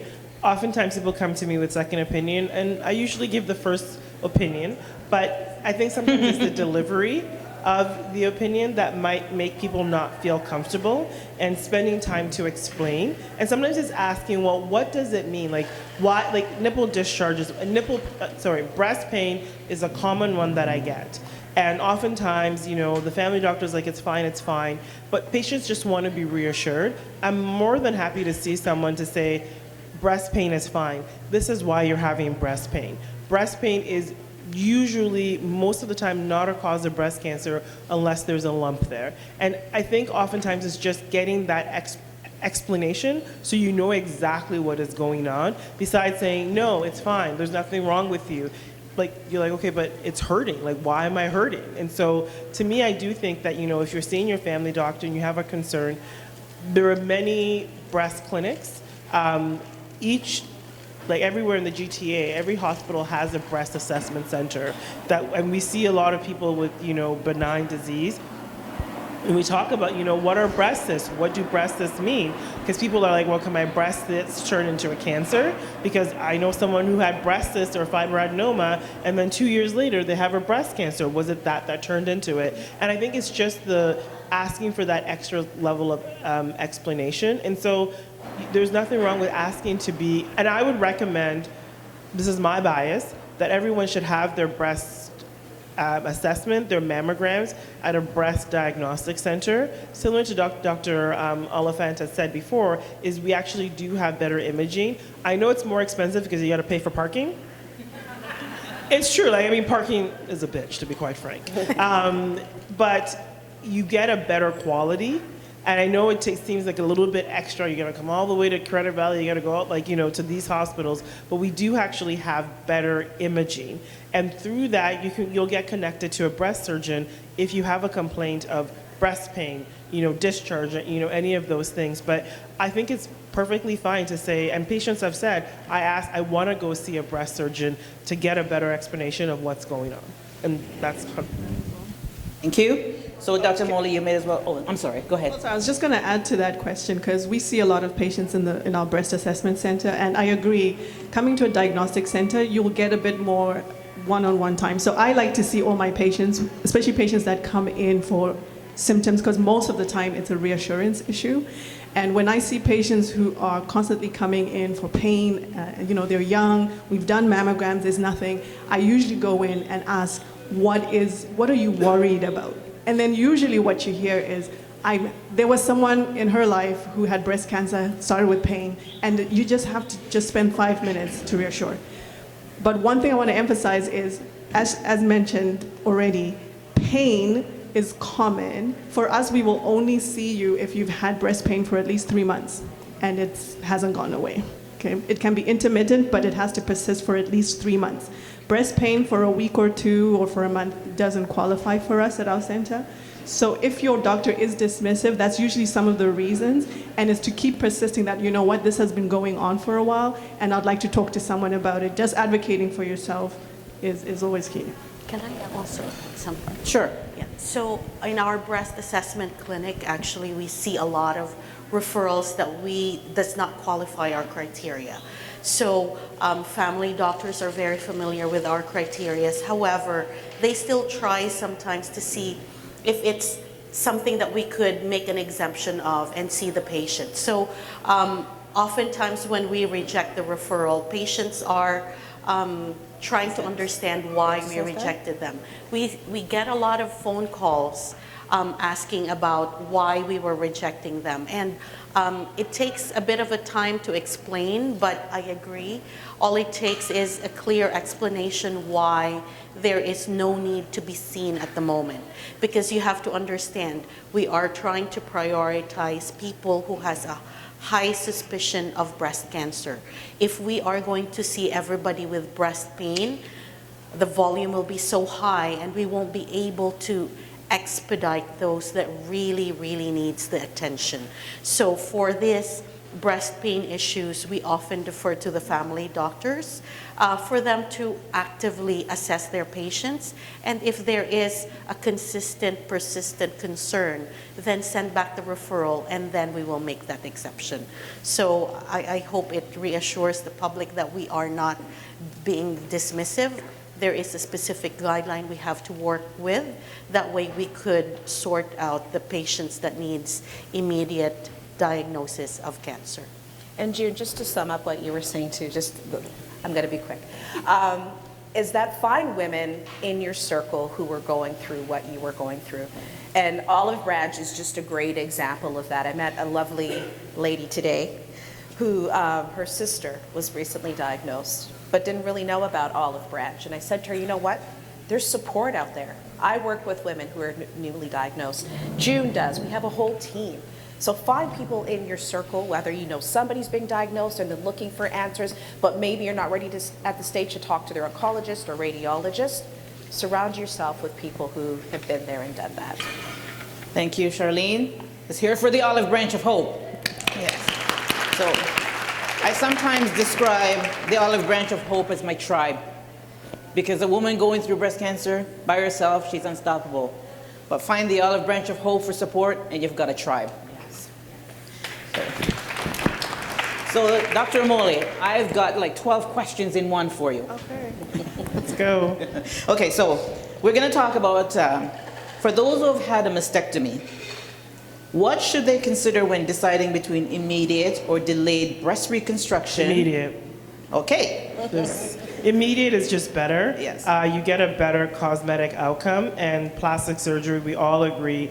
The only people that I will not do immediate on is if you have a disease that there's a high chance that it's going to come back within 18 months. I will tell you, I'm a bit worried about this, and so let's wait 18 months. It's not ideal, but I would say for 90% of the patients, I always do immediate reconstruction. Okay. And so what are the pros and cons of late reconstruction after a single mastectomy or a double mastectomy? Are there pros or cons? There's no pro. There's no pro. Okay. I don't like them. They don't look as good. You know, I do know that for some people it's really overwhelming to think about, okay, I'm going to do reconstruction. It's going to be more time off work. So I would say that, you know, for people who have less support and, you know, the constraints of finance, of getting back to work and all of those things are there, I do understand that they were like, you know what, let me deal with this later on. I will say that most people who don't do immediate reconstruction, they rarely ever come back for it because they're just like, you know, like you literally, like with cancer treatment, you spend a year of your life in and out of the hospital. The last thing you want to do is go back again to start again to do reconstruction. So most people choose. I strongly advocate for people to do immediate reconstruction, but understanding that for some people it's just, it might be too overwhelming to make that decision right away. And this is where education is key as well, because when I was going through it 10 years ago, I was told I had to wait 5 years in order to get reconstructive surgery, right? And I waited the 5 years and I did it, and if I knew that was an option or somebody told me that, you know, I could have made a better decision during that time. Mike? Sorry. For me, I went through immediate reconstruction my first time around. This time, I'm going through radiation, so they said, okay, we'll wait to see how your skin changes, to see how well you're responding, and how well your skin recovers, to see whether you're still qualified as a candidate for reconstruction. Wow. So not to argue with your surgeon. Who is your surgeon? Is it Dan Charlton? Oh, Tabitha. Okay. I used to work at Grand River, so I know some of them. So personally for me and with our team at SHN, I would put in a tissue expander, at least, because it saves the skin. And most plastic surgeons would say, let's put something in here to save the skin. It's really, truly those people who present with inflammatory breast cancer. So that is a very aggressive form of breast cancer that has spread through the drainage system of the breast, and that breast is like rock hard, it's red, and you've done through chemo, and those ones have a very high chance of coming back. Those are the ones that I'm like, let's just wait 18 months to see, because sometimes if we put in a tissue expander and you're gonna have to have more treatment, we'll have to take it out. But for most people, I would say, let's put in a tissue expander to save that space, because radiation shrinks everything. I'm not trying to scare you. Radiation does a lot of changes to your skin and makes it sometimes harder to reconstruct you. But there are differences in practices, right? Like everyone is different in terms of what they're comfortable with. The most important thing to understand it is like your reconstruction is very important, but I tell people that with certain people, especially with reoccurrence, we just need to save your life and prevent this from coming back. I'll do everything possible to reconstruct you in the future, but for now, let's get through this stage.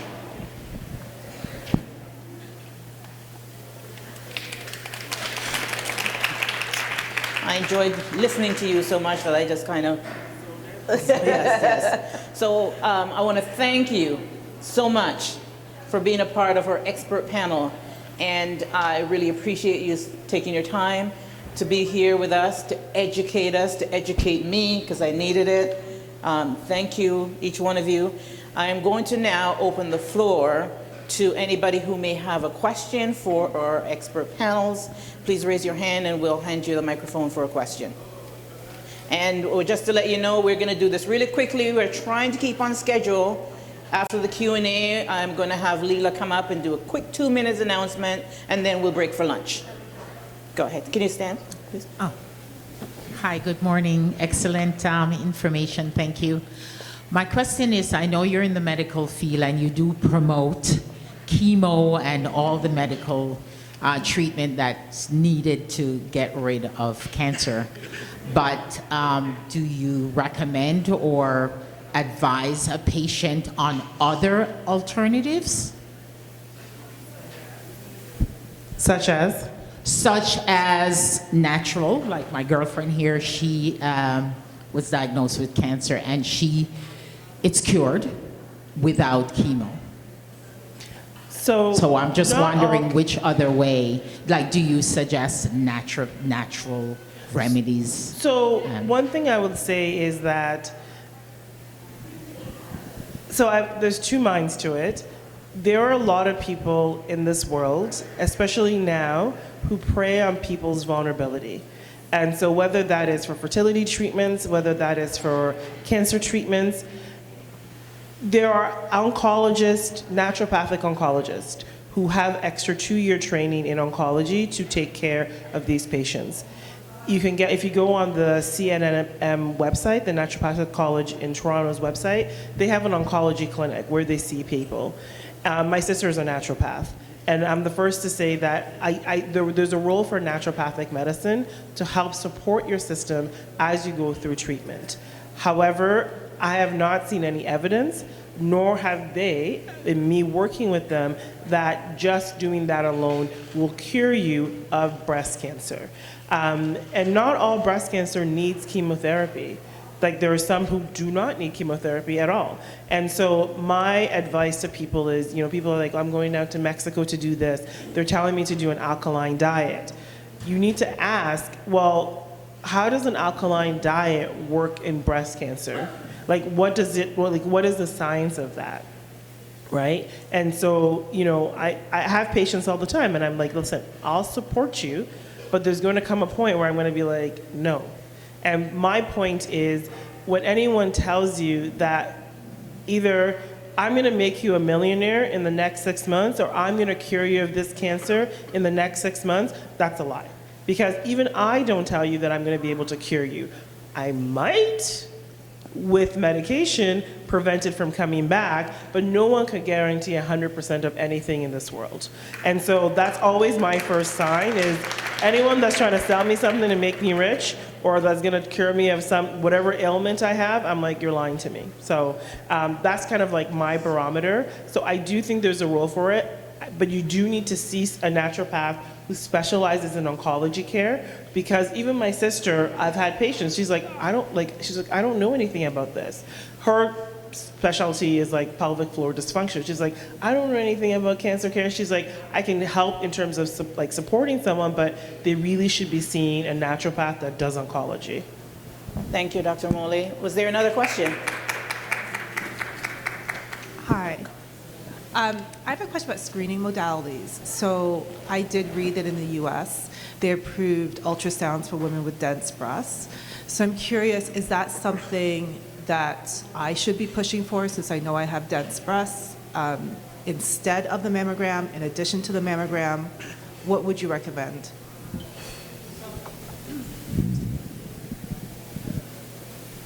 So like I mentioned, screening is still the gold standard mammogram is still the gold standard for screening. There are some talks about adding ultrasound as a supplement, because if you use only ultrasound, it won't pick up, or it's got a much lower sensitivity than mammogram for picking up the calcium. But it's really difficult to see that. So if I screen you, I can tell you that I don't see anything on ultrasound, but I can't guarantee that there's no calcium. So you're still back to mammogram.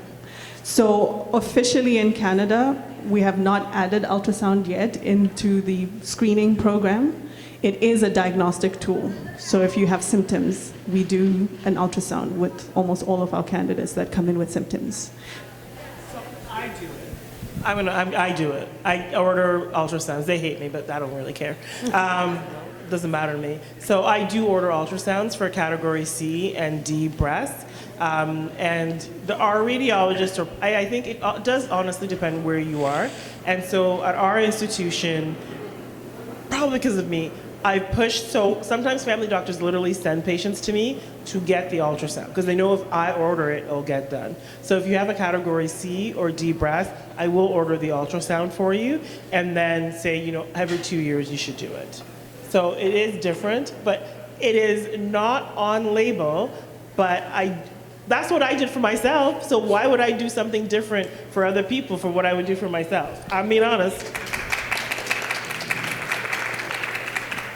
So she is going to get into trouble. The reason she's going to get into trouble is it's not official, right? So not everybody can have it. I'm not going to tell you something here that another black woman is not going to get somewhere else. Officially, screening is done by mammogram. You can supplement. I don't want anyone to leave here thinking you can be screened with ultrasound alone. No. Is that clear? Exactly. So I just want to make sure that it's clear that if you're screening, please get a mammogram. You can supplement if you go and see Dr. O'Malley. You can supplement. It's not part of OBSP, and in places like the US, you might have to pay extra for it. It's not part of the screenings program, but you can supplement for dense breast, like I mentioned, because of the issues that come up with that. Mm-hmm. Yeah, CC and MO, yeah.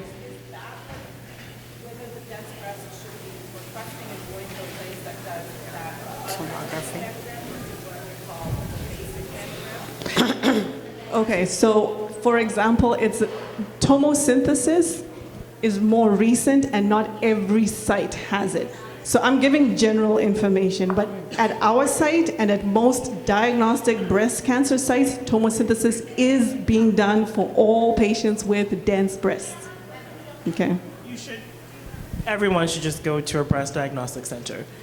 No, no, but here's the thing: is like because the argument is like, well, it's going to overwhelm the system. I honestly don't care because your life is more important than overwhelming a system. And so my opinion is, it's more convenient to go to the other centers. But if you go to a breast diagnostic center, your first mammogram will be a tomosynthesis if they think that you need it. And you're going to be having someone like Dr. Oliphant, who's a breast radiologist, reading your mammogram. There is a difference in quality in who reads mammograms. And so I am a person who is against the strip mall mammogram centers. Because I've seen mistakes being made. So I do encourage people, especially Black women who have more aggressive subtypes of breast cancer, please go to a breast diagnostic center. And when it comes to the supplement, I do order it because I do think there's value to it. Just want to shout out Dr. Osei. She just published a paper looking at breast cancer screening. It was published in Current Oncology, which is a very important journal for us as breast oncologists, looking at breast cancer screening in Black women. So maybe the second one will be looking at, should we be adding ultrasounds for supplements for certain populations who have dense breasts and more aggressive disease. So how much do we love Dr. Moley? Can I just and I just want to just warn you that I think all of these women in here are going to be going to their doctor and saying, please refer me to doctor. Can I just add something? Yes, I agree. It has to be, like, I do encourage patients to come to a diagnostic the diagnostic center for your mammogram for many reasons. If you're referred here at Credit Valley and your imaging is done outside of the hospital, where's Natasha? She's probably going to kill me because the DI is going to get overwhelmed. But if your imaging is done outside of THP, that requires an added layer of step before we could get you seen, meaning our radiologist will still have to review your images that were done outside of the center to verify whether or not there is something there that we need to biopsy. Oftentimes, you might be recalled for an imaging. So what does that mean? You will have to do another mammogram so that the image will be more clear for the radiologist to determine whether you need biopsy. Sometimes, again, you will be required for a recall ultrasound to make sure that there is something there that we are not missing. So a lot of our patients oftentimes call us and upset that I've already done this outside. Why am I doing this again? You know the amount of radiation you're exposing me? So they are very, very upset. However, with this kind of explanation, it kind of, eases them and makes them comfortable that we're doing our best, our due diligence, so that we don't miss anything and that we don't necessarily send them for biopsy only to, at the end of the day, be canceled because it's not there. It's not going to be identified at the time of biopsy.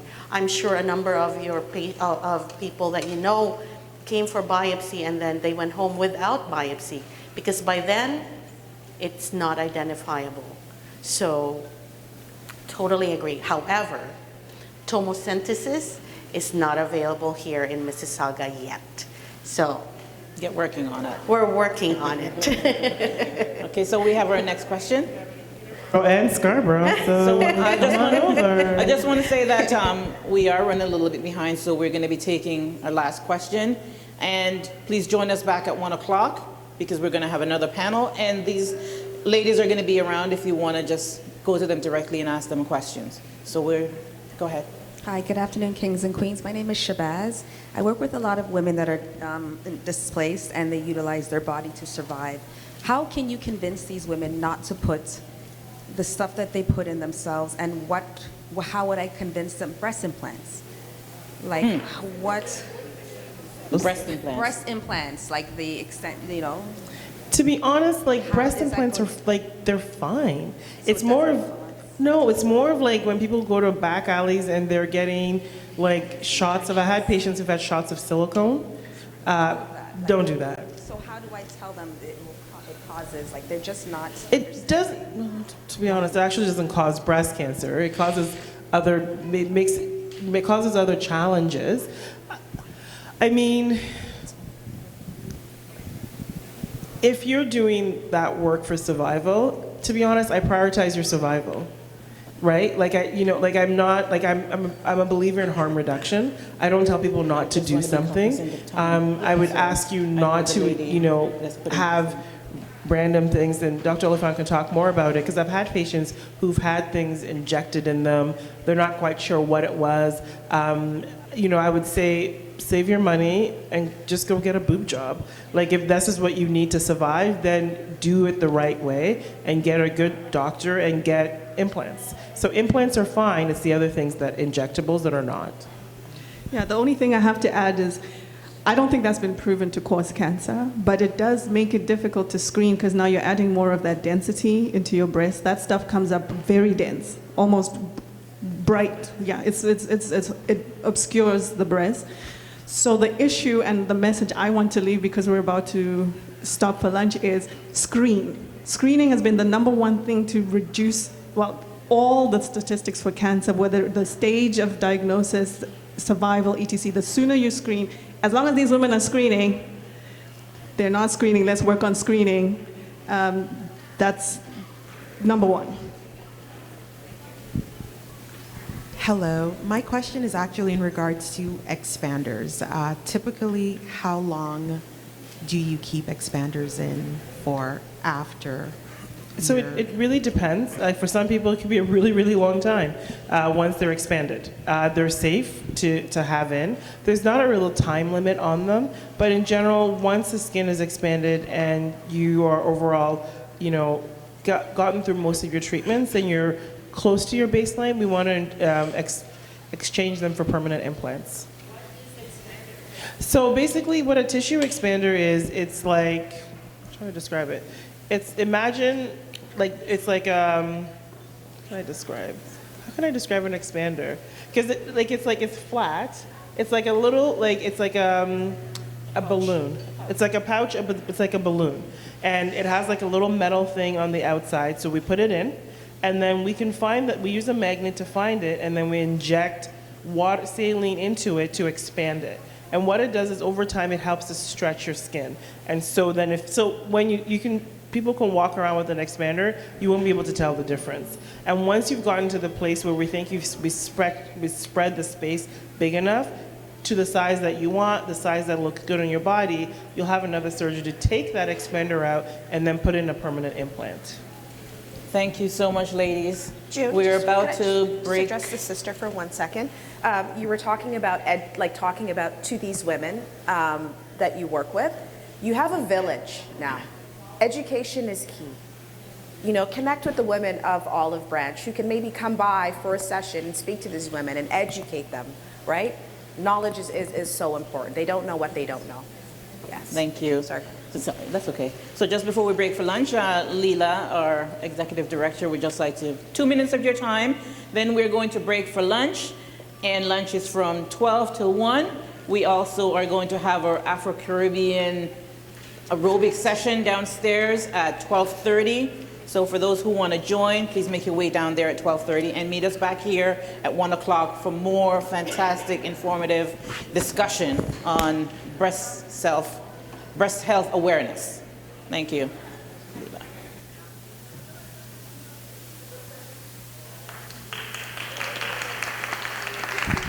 I just want to quickly let you know, we're working on a project with Women's College Hospital, and they are doing a project on genetic testing. They also have some funding that would cover the cost of genetic testing. So if you qualify, in other words, if you have a family member, some women have a mother that was diagnosed with cancer, a sister, an auntie. If you have that kind of a history, you need genetic testing. I want you to, it's in your bag anyways. It's in the grab bag that you're gonna take away.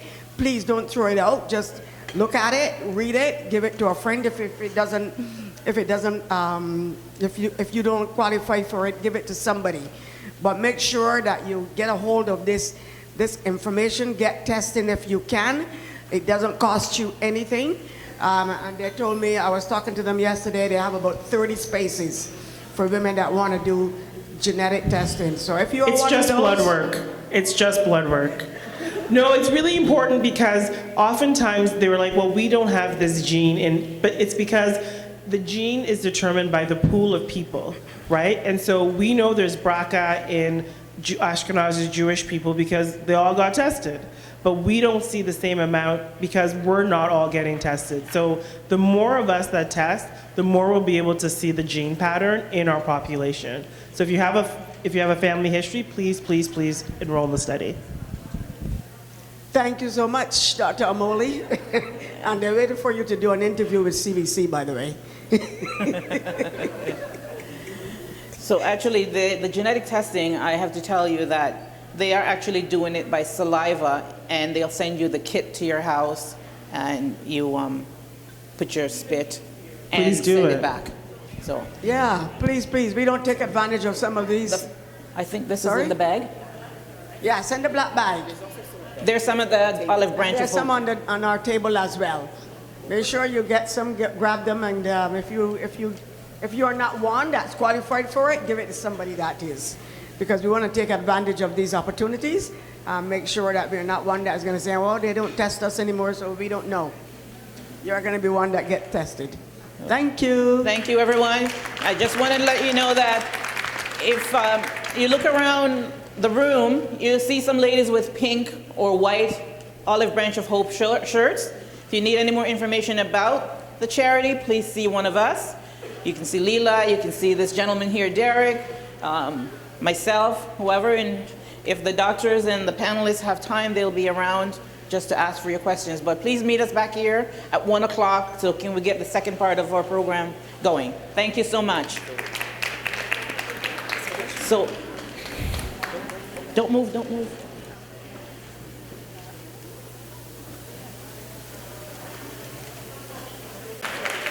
I don't think you guys enjoyed lunch at all. Let's hear it for Pumpernickel. Thank you, thank you. So again, this is a presentation of the Olive Branch of Hope, the MHCW, and the Black Health Alliance. And thank you for hanging out with us. We're about to get started on the second portion of today. Just before we get started, I just wanted to just see how many people are still waiting to have their mammograms done. If you are waiting to have your mammograms done, please go over and because apparently you can go now. You don't have to wait until your appointed time. They have availabilities now, so if you choose to, you're able to do so now. So we're going to get started, and we are going to have another panel discussion, and we're going to be talking about risk modifications and prevention. So our panelists will include Beverly Osei. I don't know, would you like to sit down here? Yes. We have dietitian Marcy Videz. We have our mental health specialist and a social worker, Amy Doust. And we have another breast cancer survivor, conqueror, thriver, Arthur Gay Grant.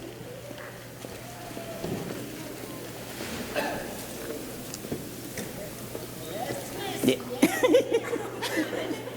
I'm going to help you. Go up there.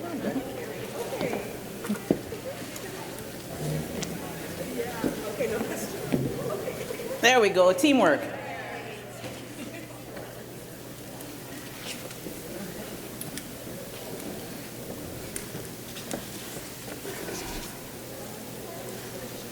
So we're just going to get started. We're going to ask each panelist to introduce themselves, starting with Beverly.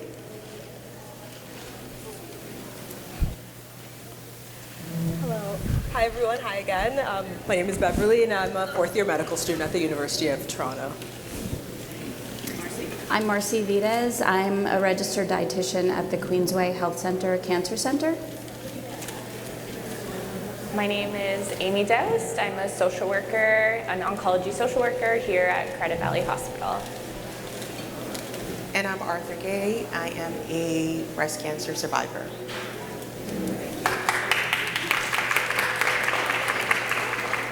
Thank you. And so in keeping with the Arthur Gay. Could you share your story with your experience with breast cancer for us?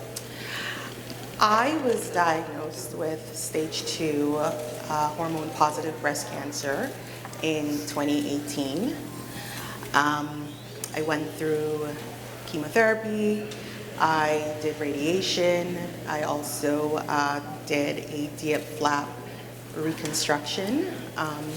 Needless to say, the journey was a scary one, but though it was scary, I had so much support from family and friends, my church community, and here I am today, surviving and thriving.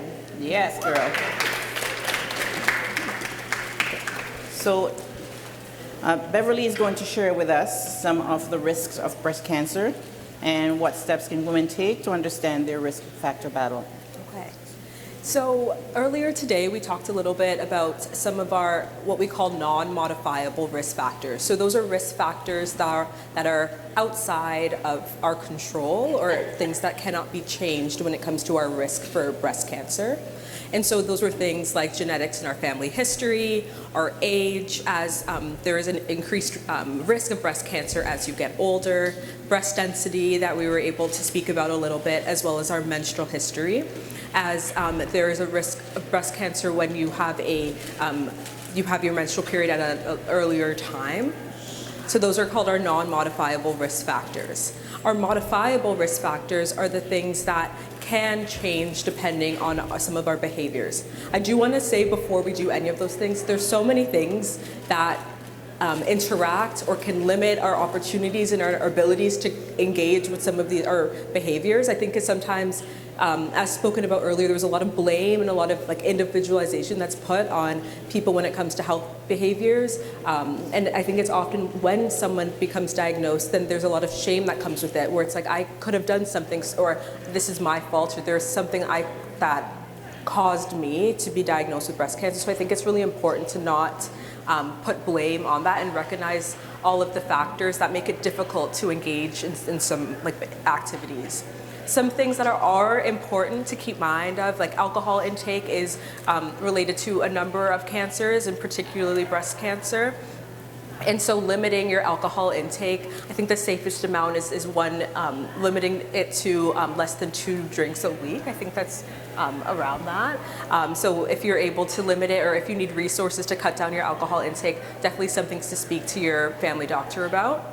Smoking is something that's also related to a number of cancers, and so any opportunity to reduce and quit smoking is something that is related to improving your health in a number of ways.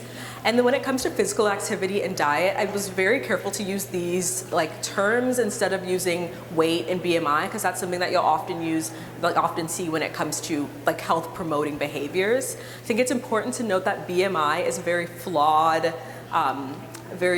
metric of measuring our health. It was created in a time on a very certain population. It doesn't look at how much fat compared to how much muscle versus someone's bone density. So a lot of people, if you look at a lot of pro athletes, they would be considered overweight compared if you look at BMI, because it also doesn't look at someone's activity. There are people who run marathons who may not look like another person who may look more thin, and so it just shows that BMI is not something that you should use as a metric for your health. It's important to look at your behaviors instead. So being able to be physically active in whatever way that looks like for you. If it could be going on a walk, if it is going to the gym and lifting weights, if it's swimming, if it's playing with your kids, there's so many different ways that you could be physically active, as well as having a nutritious diet. Again, we have a dietitian who will talk to us about this more fully, but I think often we think that we have to constantly feel hungry, that's being healthy, skipping meals, that's what healthy is. That's not true. It's important that we have a full diet that's nutritious, and then that is more that's more healthful than limiting our meals or thinking we have to have everything fat-free and a skinny tea. So it's important to keep those things in mind. Thank you. Yeah. Oh, another thing that I want to bring up is that there is the My Cancer IQ website that anyone could use. And so there are different quizzes that can be, that you can put your own information about your age, about your family history of breast cancer, and it'll give you an understanding of what your personal risk for certain cancers are. So I wanted to, if you want to take a photo of the website and fill that out on your own time, it gives you an understanding of what your own risk is, and can allow you to like maybe talk to your family doctor, lead you to maybe more personalized screening if that's needed. That's great. I hope everybody took that website down. Take a picture. We'll just leave it up here for a second. And I'm just take the opportunity just to thank all our vendors who are here with us today. If you haven't done so, please take a minute just to walk around and visit them. And I also wanted to point out the one vendor that the Olive Branch of Hope works really, really closely with is the Walnut Foundation. And as I like to put it, the Olive Branch of Hope takes care of the top, and the Walnut Foundation takes care of the bottom. Amen. So men, I encourage you to go over and visit the Walnut Foundation's table. And women, you have men in your life, cousins, brothers, uncles. Encourage them as well to visit and also see the website, the Walnut Foundation's website. So Arthur Gay, I wanted to ask you, what are some changes you have made in your diet and physical activity that you think have helped you during this journey?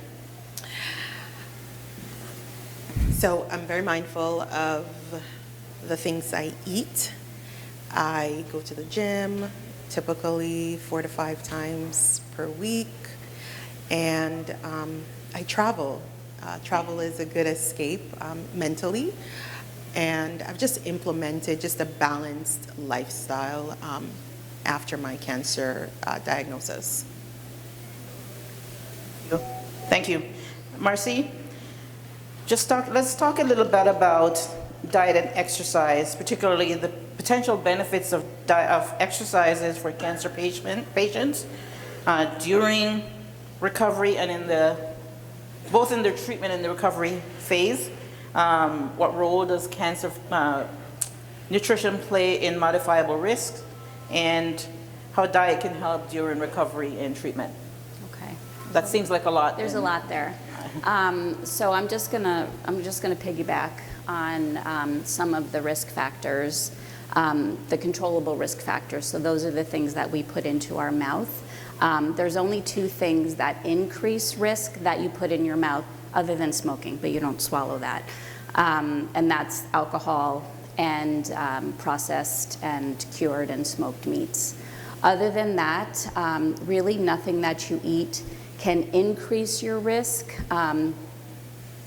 It's more of changing your diet to decrease your risk. So fruits, vegetables, lots of different color, but also things that don't have color, like cauliflower. We think of things with color, leafy greens and red and purple, but things that don't have color, like garlic and onions and cauliflower, are just as good because they have their own individual phytochemicals as well. So the take-home message is just to make sure you're getting variety of the things that you are eating that come from plants. Fiber, very, very important for a lot of different reasons, especially for women as we get older. Fiber can help obviously keep things moving and keep us at a lower risk for things like colon cancer, but also fiber can help decrease that belly fat that comes as we get older. So not the subcutaneous, not the one that's right under the skin that maybe we've had our whole life, but this is the one that kind of wraps around our organs, and the fiber can help with that. And that kind of piggybacks onto so not using the BMI, but rather using the waist to hip circumference. But that type of fat, that inside fat, can increase our risk of things like breast cancer. So the fiber can help with that. We do encourage our patients, whether they're going through treatment or they're done with treatment or just trying to decrease risk for any type of cancer, we do encourage exercise, obviously with the okay from their physician. There's two different types of exercise that are important, especially for women as we get older. We need that aerobic exercise. We don't need to run. We just need to get our heart rate up enough, maybe in that, I call it the zone 2 training. I don't know if you've heard of that, but zone 2 is basically if you take your target heart rate, which is 220 minus your age, so whatever your age is, subtract it from 220, 60 to 70% of that is where our heart rate should be. That's that fat burning, you know, it's usually just a brisk walk. You don't need to go out and run. Sometimes they say as we get older, getting your heart rate up super, super high can actually increase cortisol levels and increase, you know, that belly fat. So just the walking, trying to get your heart rate within that 60 to 70% is what we're talking about. So they say 150 minutes of that per week. But also, as we get older, as women, even from our 30s on, it's really, really important to do resistance training to help strengthen our bones, or to help maintain our bone strength. Whatever we've done in our, you know, our teens and 20s, we need to hold on to that because we stop making real bone. I would say around 40-ish, I think. And we need to help maintain our bone as well as muscle. So the exercise, the weight-bearing exercise can help with that as well. Thank you so much. So we're going to move on, and we're going to talk about something that not only affects individuals going through cancer, women going through breast cancer, but everybody as a whole, mental health. So I wanted to ask Amy, who is our registered social worker, what are some common mental health challenges that cancer patient faces, and how can they seek support during their treatment and recovery? Yeah, so as you can imagine, receiving a diagnosis of cancer can bring up a lot of emotions. And it's a very individualized experience, so there's no right way to respond to a cancer diagnosis. Some people have a very strong response at the beginning. When you're first diagnosed, there's a lot of unknowns, which causes a lot of anxiety and fear, understandably. For some people, they get their diagnosis, they get very focused. I have my appointments, I need to do my blood work, I need to do my treatments. And that's their focus. And when that ends, suddenly they have this moment to reflect and say, oh my gosh, what have I just gone through in the past few months? And that might be when the emotions come up. So it's very normal to experience feelings of anxiety, maybe some depressive symptoms, sadness. There's usually a lot of changes that someone goes through, so you might have to stop working for a while. And we tie a lot of our self-worth to our jobs a lot of the time, so that can be a feeling of loss.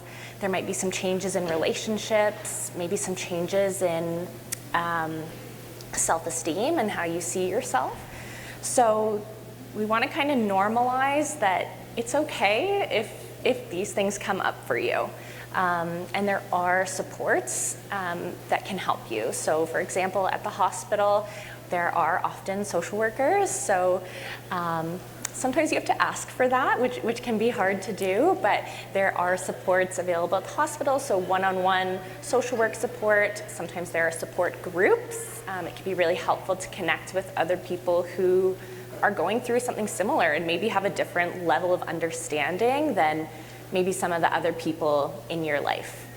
I think asking for help as well, that can be a really hard thing to do, especially if you're used to being very independent and taking care of things yourself. But we really need community, and so if you have people in your life, friends, family, coworkers, who can support you, generally people are very willing to do that. So it just takes that reaching out, saying this is how you can support me, and hopefully you see that come back to you. There are also a number of community organizations. One that I'll name just in general that's really good and covers a lot of areas, it's Wellspring. They have a lot of programming for patients and their caregivers and family members that involve like support groups, one-on-one supports, and just a variety of things where maybe you don't want to talk about feelings all the time, but you still want to be around people that know what you're going through. And so they have exercise programs, art therapy, Reiki. So there's just a lot of really great resources at Wellspring. So if you're able to name that you need some help, your oncology team would be happy to help you put some supports in place. Thank you, Amy. Amy mentioned support, and I think one of the reasons why we're here today is because of a very important support group that we all know and love. Can anybody name what the support group is? Just shout it out. Anybody knows the name of the support group? Olive Branch. Thank you. Thank you. So just keep that name in mind. As a matter of fact, please visit our website. There are tons of information that you can find there. The Olive Branch of Hope we support. We have monthly support meetings. There's a meeting coming up on Tuesday, which is online. And I am in Peel. We have a support meeting on Saturday, the second to last Saturday of every month. It's held at my church. They have been 100% supportive of the Olive Branch of Hope. And we just want to reach as many people, as many families as we can. We don't restrict ourselves to just women. We want to support the whole family.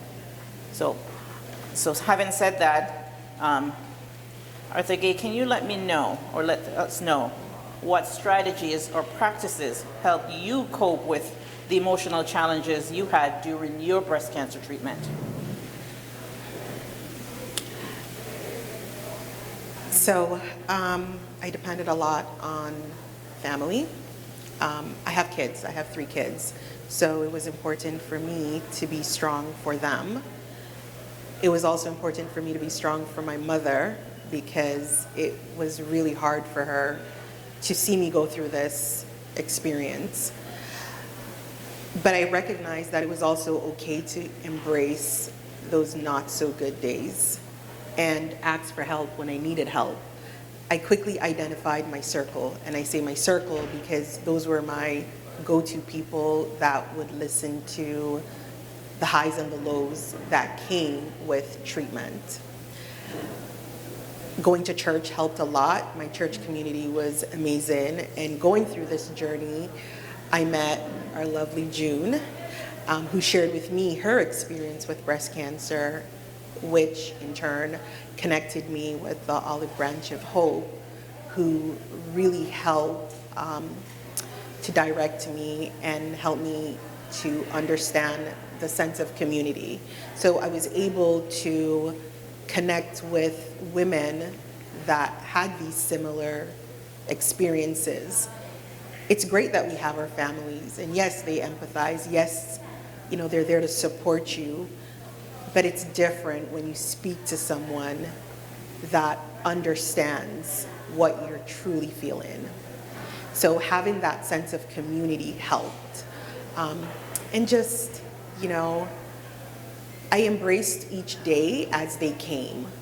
And my best friend reminded me that through it all, you need to protect your mental space. Yes. Because your healing and your journey truly starts here. So I recognized that, and I just had my go-to people who I could pick up and call and say, hey, I don't feel like me today. And they would help me navigate what I was going through. Another one of my best friends, she's here, she would come to Brampton and just sit and look at me and say nothing, because I just didn't want to be by myself, especially when I was just diagnosed. It was a really bad time. Like, I would remember being in church and I would just zone out and just envision myself in a casket. And I had to figure out, how do I work through this? And it was a church sister, Miss Lorna, who's no longer here with us.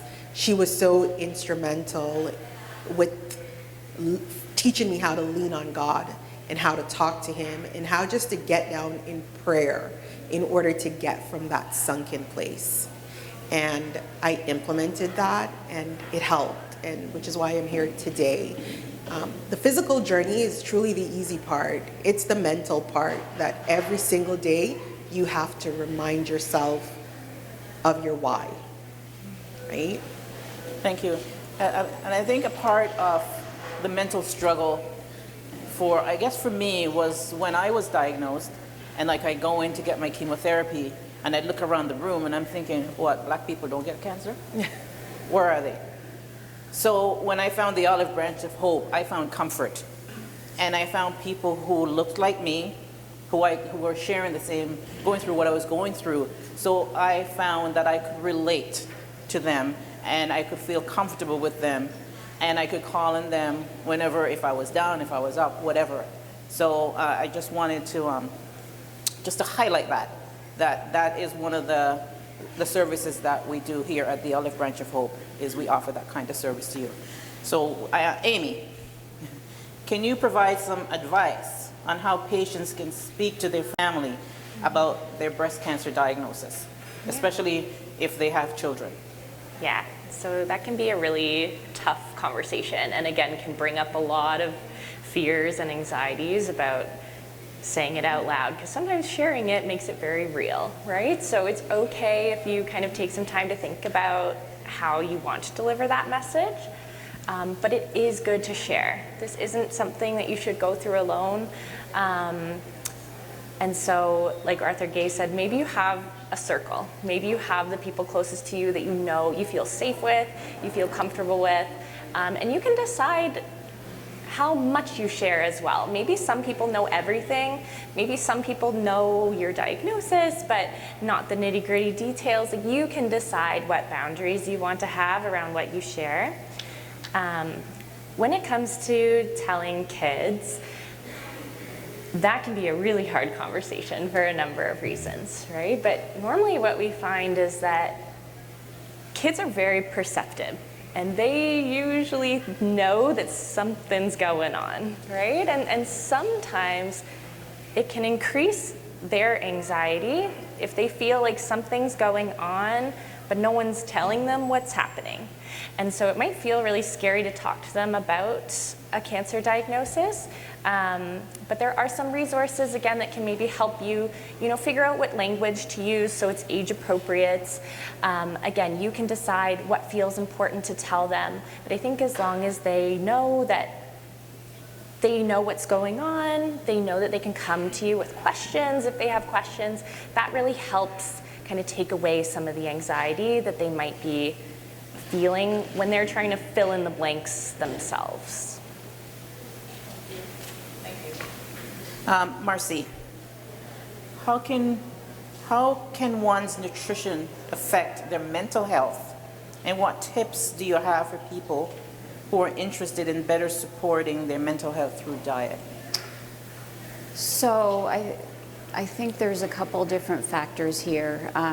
The first one is really learning who to listen to, who not to listen to, what you're seeing on social media. There's so many things out there that can just play with your head. You're not doing the right thing. I should be doing this. I shouldn't be doing that. Like Beverly had said, this isn't the time you need to starve yourself and start cutting out food groups. You need to nourish your body. And a lot of these things on social media, these people are saying things because they want you to buy something. The bottom line, like if you pull through all their layers and follow me and do this and do that, and buy my supplement because that's what got me so lean and beautiful and healed my body and got rid of my diseases and all of that. So I think it's important to kind of block things like that out, or to learn where who the right people are to listen to. So I think that's the first thing, because it can make you feel bad that you're not doing the right thing, or you could do things and then you're hurting your body because you're not getting the right nutrients. The second thing is, we always tell our patients, if you're not adequately nourished, it can make everything else that you're feeling feel worse. So if you're not nourished, you're not hydrated, you have a small headache, that headache's going to be worse. You have, you're a little bit nauseous, you're not nourished or hydrated, you're going to feel worse.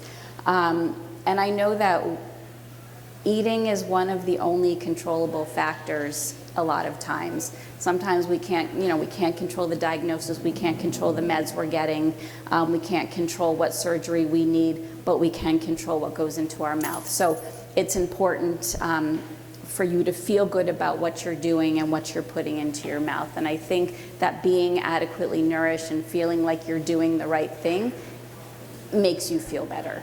So that's usually what I say is, like, just be very careful with who you're listening to. If you need to just say to people because they're telling you things and you just, you hear one thing from one person, the opposite from another, and sometimes you just have to shut it off and maybe check with somebody, like myself or somebody where your doctor is that might be able to point you in the direction to get the right answers. Thank you. I know that when I was going through my journey, I had a lot of well-wishers, and I had a lot of doctors. And drink this, eat this, because I know a man and his cousins, friends, auntie, tried that, and they cured of a cancer. Yeah. And for me, I always said thank you, because I knew in their heart that they were trying to help me the best way they knew how. That didn't necessarily mean that whatever they gave me, I was going to take it. And oftentimes I would go to my oncologists and say, have you ever heard of this? And they'd go, I have no idea, but I really would not recommend you taking anything that might have an effect with the chemotherapy that you're on. Mm-hmm. So there are a lot of people who are willing to help, and don't turn them away, because that is their way of helping.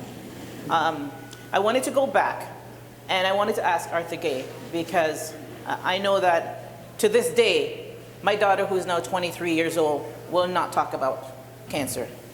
She's refused to. And that's her way of dealing with it, and I let it go, because I didn't want her to, didn't want to push her beyond what she was ready to take on. But anyway, I wanted to ask Arthur Gay, you had young children. How did you speak to your children about when you were diagnosed with cancer? I told my eldest first. I think I told her maybe the same day that I was diagnosed. And her response was, "You're not going to die, are you?" And I said, "No, that's not the plan." My son, I waited until I was about to start chemotherapy, because at that point, you can't hide it. And when I told him I needed to have a conversation with him, he's like, "Wait, are you pregnant?" And I said, "No." And I explained to him that, I was diagnosed with breast cancer and I would be starting chemo. And again, his response was the same like his sister. "You're not going to die, are you?" And I said, "No." My youngest, Jordan, I don't think she understood what cancer was, because she was a little bit younger. But my true concern was never about my kids, because my kids are strong and resilient. It was more my mother. My mother was the hard part, because she just couldn't handle seeing me go through that. And for her, it's a sore topic. So June, for you, your daughter don't like to speak about it. That's it. For my mom, it's almost like she doesn't want it to exist to her. So even if I have to do follow-up appointments, the less you tell her, the better. So for me, it was really hard telling her. And I told everybody else kind of just via social media. I was waiting on an appointment, and I just decided that I was going to make a post about it. It was simpler for me to do that. But also, it was really important for them to realize that a cancer diagnosis doesn't look like what we see on TV. And oftentimes, you're told, "Oh, you're too young for cancer, it's for older people." And similar to you, it's like you don't really see too many women of color being diagnosed with cancer, and the ones that are diagnosed, they don't speak about it. It's almost like there's some shame that goes with it. So it was important for me to get that message out. Because, again, I didn't want to just call individuals and say, hey, this is what's going on. It was simpler. But I recognized that this journey was not just for me alone. It was for persons and young women of color that look like me. You know, go do your mammograms, do your self-checks. Like, that is so important. And I found that that worked better for me. I was very open and transparent with my cancer journey. And it helped with me mentally as well, because it was like real-time journaling, my experience. Thank you. Mercy, I wanted to ask you, when you're going through chemotherapy, it changes physically, it changes your taste, it changes the effect on your appetite. What kind of advice would you give to someone who is going through chemotherapy about getting nutrition and the benefits of healthy nutrition on their body when it comes to chemotherapy, and just trying to overcome that rancid taste that is in your mouth forever? Hopefully not forever. Yeah, so taste changes, I'm noticing more and more lately that people are having more and more taste changes, specifically with the breast cancer regimens. And I'm not sure if it's because regimens are changing and different drug combinations are changing, and I'm finding that more and more I'm getting referrals for people who are having taste changes. Sorry. So it's very individual. What works for one person might not work for the next person. So I always start with everybody. It doesn't matter whether it's breast cancer, colon cancer, anybody who's starting chemotherapy. You know, number one, you need to make sure that you drink. And, you know, it's almost like, I don't care what you drink, it just doesn't, you know, nothing with caffeine or alcohol, you can count that as a fluid, because if you're hydrated, again, it can make, if you're not hydrated, it can make everything else seem worse. So drinking is number one. Number two is protein. Any type of protein, making sure that you get a good protein source at each meal, because we need those good cells to regenerate, and we also need to help maintain muscle mass. Now, getting to the taste changes. So those are the two basic ones. Taste changes are very individualized, and it's usually a one-on-one to see what works for one person, what doesn't work for the next, because sometimes it's a metallic taste. Sometimes it's food doesn't taste at all. Sometimes it's food tastes bad. And this food tastes bad, but this one tastes good. This one tastes too sweet, this one tastes too salty. So it's just a matter of just working with each person individually. If it's a metallic taste, we usually suggest, you know, not using metallic utensils, trying not to cook in a metallic vessel, which is sometimes hard, you know, trying to do more with ceramic if you can. And then you know, like I said, it's individual. If something tastes bad, obviously, don't eat it. Eat more of the things that taste good. If something doesn't taste at all, you can't taste it. It doesn't taste like it's just food, you know, moving around in your mouth. Try different spices. The tongue usually will continue to sense things that are sweet or things that are salty or things that are acidic. So maybe it's just a matter of adding a couple grains of salt to something. And it could be to anything. It could be to rice pudding, adding a couple grains of salt, or adding a couple grains of sugar to a chicken soup, which sounds very strange, but it might work for some person, but it might not work for the next. A couple drops of lemon juice, just to pull out that taste. It does get better. The taste buds do come back, yes. They do come back. Sometimes it takes longer for some people, but they do come back. And it's a matter of time, and it's a matter of trial and error.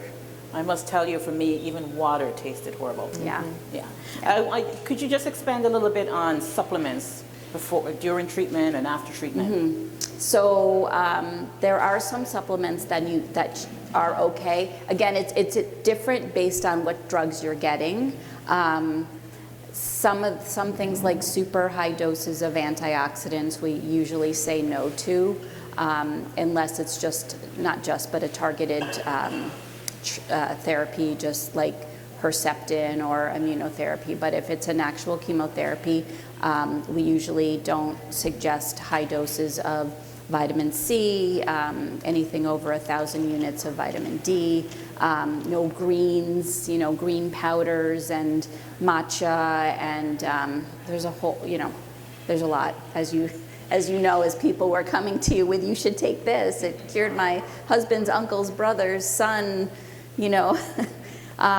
So it's important to go over that with your healthcare team, either the pharmacist or myself, the dietitian, wherever you are, to check to make sure that there's no interactions with the drugs that you're getting. But things like, 1,000 units of vitamin D or less are usually okay.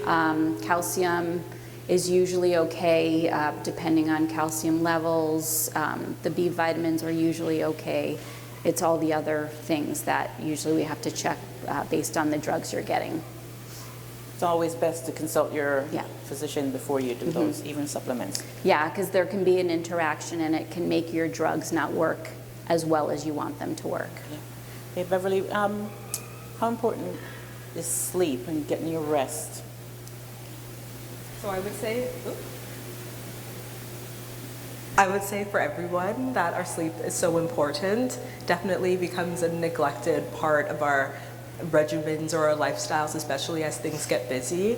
But I think of all things, our sleep is something that we really need to prioritize. So getting 6 to 8 hours of sleep is typically what is recommended, and also having good sleep hygiene. I know this is something that I also struggle with. I think a lot of us do, but it's not always just the quantity of our sleep, but also the quality. So ensuring that reducing your screens, making sure that you're kind of having a bit of a routine, relaxing, trying to go to bed at the same time every night and waking up at the same time every morning.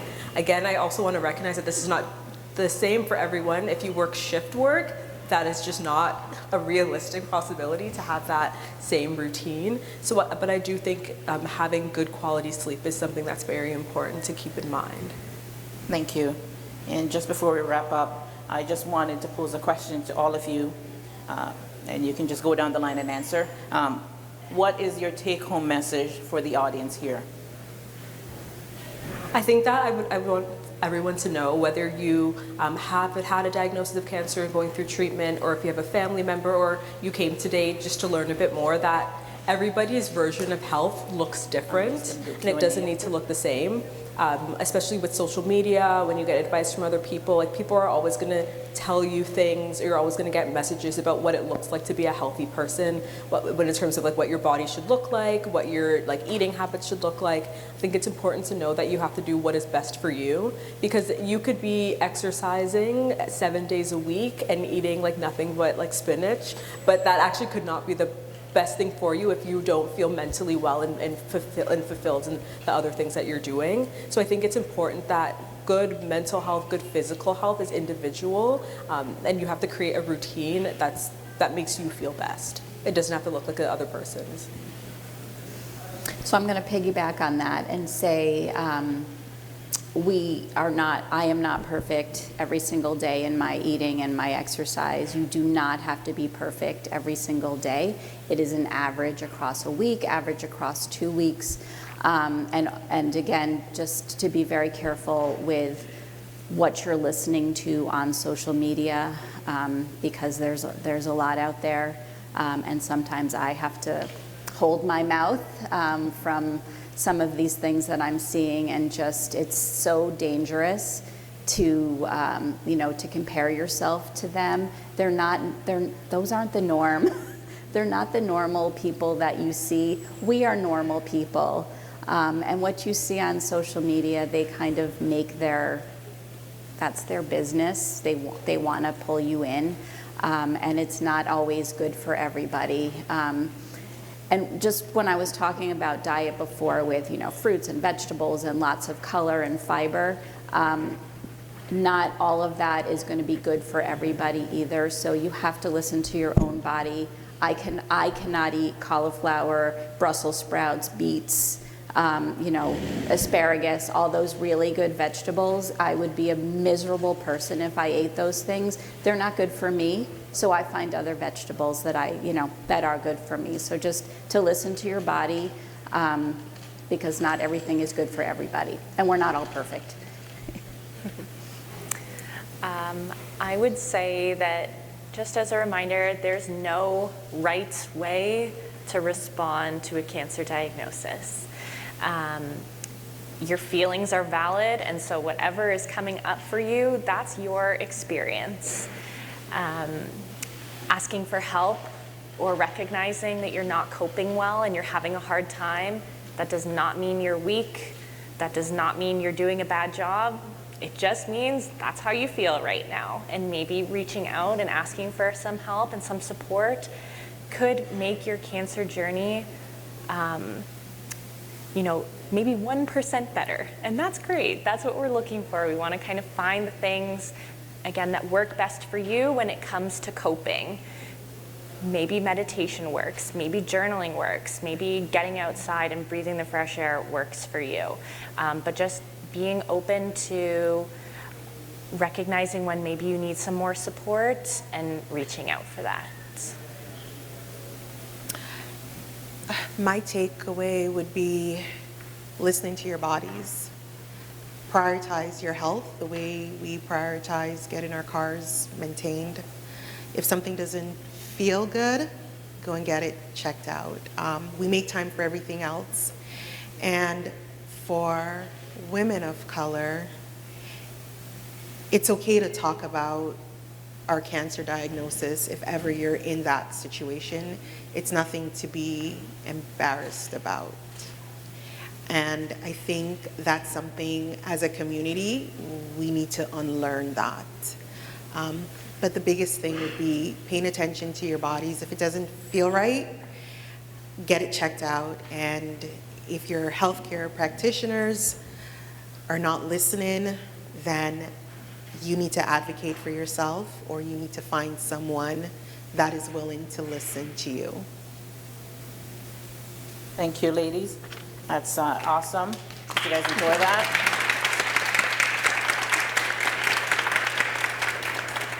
So I just wanted to piggyback on what Arthur Gay said about advocating for yourself. Cancer is not your fault. Don't be ashamed about it. It's not something that happened, that you went out and caught. It's something that happened to you possibly through no fault of your own. Open your mouth and speak.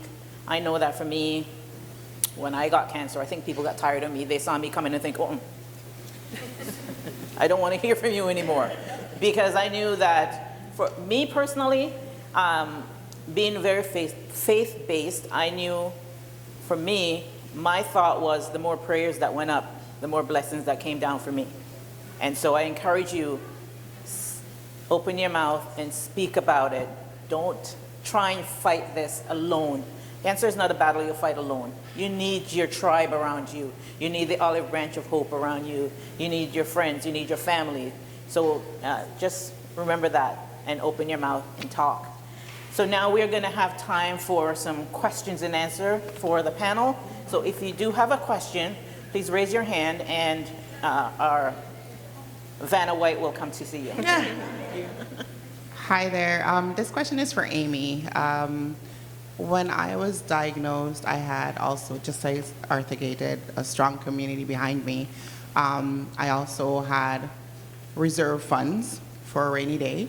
I also had extended health care through insurance, and also had support from my employees with the disability, the short term, and EI. What resources, because I remember doing radiation, and I've met people that are also going through it, they did not have the financial resources. So what resources are there for women, men that are going through cancer treatment and unable to make ends meet? Yeah, that's a really good question, and I'm really glad that you had those supports in place, because that makes such a huge difference when you don't have to worry about finances when you're going through something like this. There are some government resources, so also letting your medical team know if these are struggles for you, because this is something that, for example, I get referrals for financial help, transportation help all the time. So usually getting connected with a social worker, we can kind of look at your one-on-one experience and say, okay, what resources will fit for you? So there are some, and sometimes it's hard, and the answers are limited, and sometimes just validating that it sucks that there are not always the best options available, but there are some government financial resources. There are some cancer-specific programs, so there are some breast cancer specific, like the Kelly Shires Foundation, Breast Cancer Support Fund. They can kind of help cover some of the costs of treatment or costs incurred while you're in treatment. There are some, there's another agency that helps cover the cost of bills if you fall behind on your bills, and that's something that a social worker can apply for you for. There might be some transportation assistance through the hospital or through things like Wheel-Trans, or Canadian Cancer Society has a volunteer driver program that we refer a lot of people to. So again, if those are things that come up, connecting with social work or letting your medical team know that these are big stressors and they're making my experience with cancer even more complicated. Hopefully we can kind of connect one-on-one and then refer to those appropriate resources. Yeah. I have a question that's going to be a little touchy. It just came to mind. Now, I'm not a cancer survivor or anything like that, but I do know that because my daughter is a nurse, and her connections within the hospital, when you go there, it's bam, bam, bam, and you're out, because I've experienced that. While versus waiting 6 hours. Now, I'm not pointing finger at any race, but someone at my workplace, her daughter-in-law was diagnosed with cancer, a white girl, and immediately she was accepted and started getting chemo. Now, I've heard, I don't know how true that is, that there are some blacks that it takes such a longer time to get in the program and start getting chemo. Does anyone feel that there's it's very hard to explain what I'm trying to say because I'm not pointing fingers. Do they feel that within our black race, because sometimes we do feel because of our race we're not attended to as quickly, and I've been at the Olive Branch of Hope and heard experience of them not getting through as they should. How do you feel about that? Whoever wants to talk about that. Can I answer?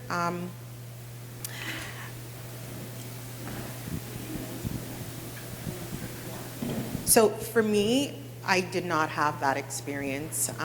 I did my treatments at Princess Margaret. I was diagnosed in March. I was diagnosed March 4th, and I think I had my first appointment at Princess Margaret the 27th of March. And for me, I didn't have that experience. I had 4 oncologists. I still do. I saw all 4 up front. I was blessed and fortunate to have that team. My team, they listen. Till this day, if I go in and I have any concerns, they address those concerns. There's a certain cliche regarding mammograms. I said, hey, I'm not comfortable not having MRIs. And I get my MRIs at least once a year. So I personally, as a woman of color, did not have that experience. However, I may not be your typical woman of color either, because I'm very vocal I'm extremely vocal, and if it doesn't make sense, it needs to make sense. But I have heard of other women, unfortunately, having those experiences. But for me, I didn't. But I am going to say this, because I did have that same mindset, you know, in terms of we're not being heard. And my sister, who's a nurse, reminds me every day that advocacy starts with you. You're the one that's in this situation, and you need to use the voice that was given to you. And by extension, if you are unable to use your voice, then you need to tap into your circle, your family. It's unfortunate that other women have had those experiences, but as for me personally, my experience was and is still different when I see my doctors. I just wanted to follow up on what Arthur Gay said. For anyone, when they're going to see their oncologist or their doctor, and they're, you know, this is a hard subject for you going through this to completely understand, to completely remember what they say.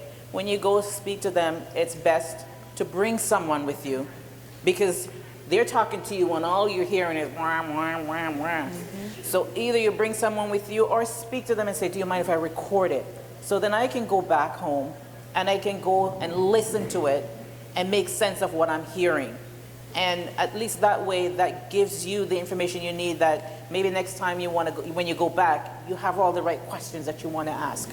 But I would encourage you to bring someone or to ask for permission to record, because some doctors, I guess, they don't mind, and they shouldn't mind if they don't have anything to hide. I'm gonna add real quickly to what you're saying. So I'm also in the medical field, and of course we all understand that we're very fortunate to have healthcare in Canada, and unfortunately there is a two-tiered system, and so those of us who've worked in healthcare will tell you, based on the language you speak, based on the geography where you are seeking your health care, you're treated differently. I see this every day. I go to different hospitals, and it is very evident. And so what you're speaking to about ensuring that you have somebody to advocate for you, because the first thing people hear is your language. And once they hear that language, you're actually pushed aside.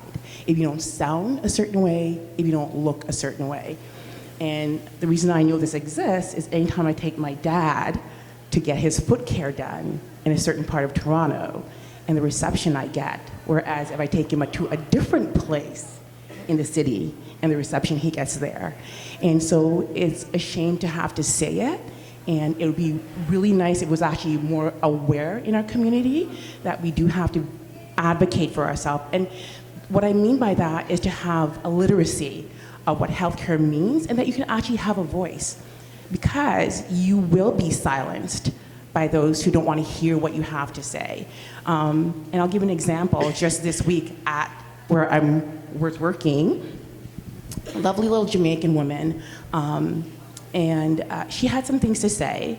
She was older, she had a thick Jamaican accent, and nobody was listening to her.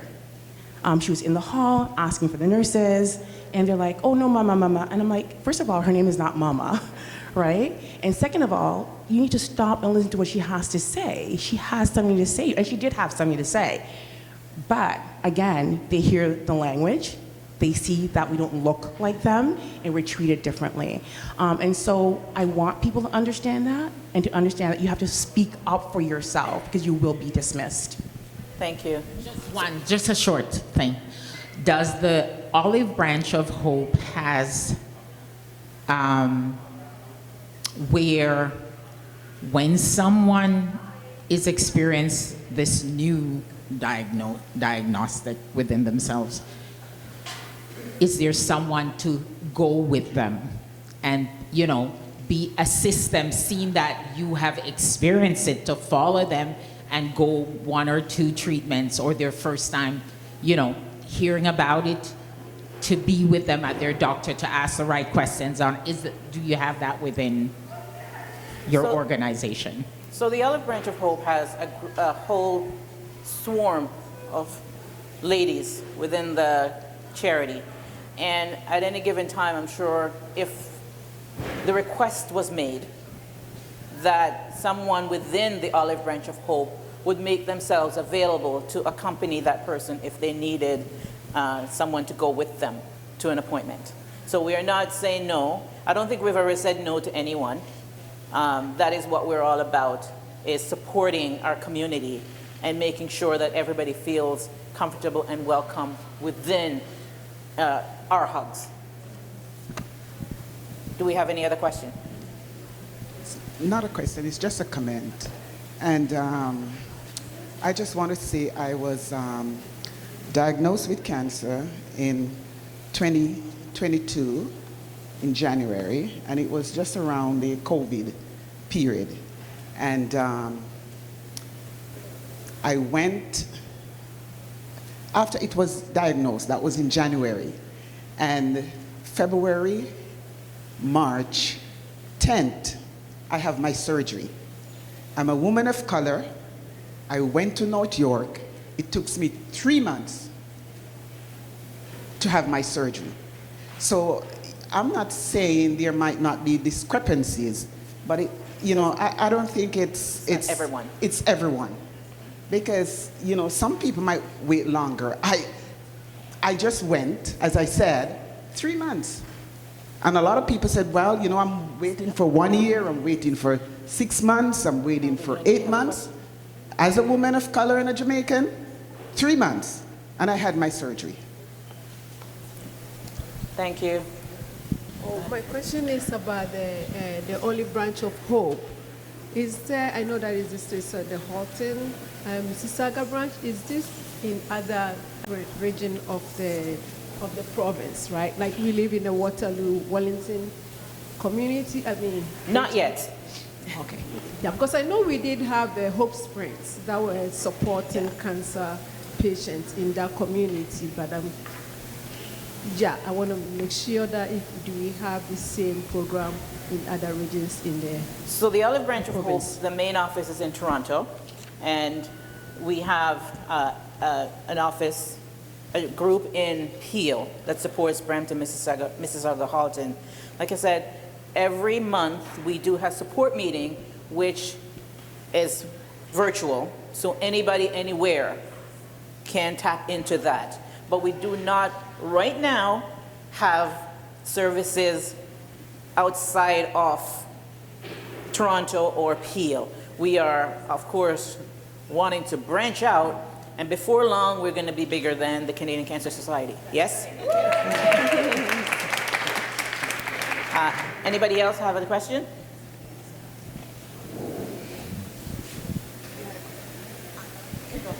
We can both go, right? It's more of a comment than anything. I think being here today, and it refers to Arthur Gay's comment about listening to your body. I'm the sister of somebody who passed of breast cancer, well educated, very empowered, very vocal, and she was diagnosed in March of 2023. She died 6 months later. This is somebody who allowed it to grow to the size of a grapefruit. And when I say listen to your body, listen to your body. Do what you need to do. She had the support system. I'm a nurse myself.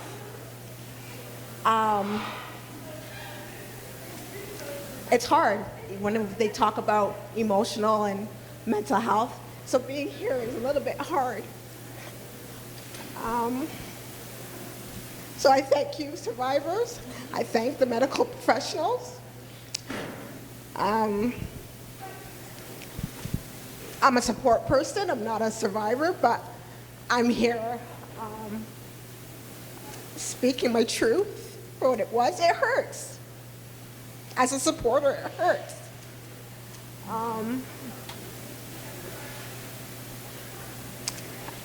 Just thank you and continue your journey. I thank you all for everything that you do.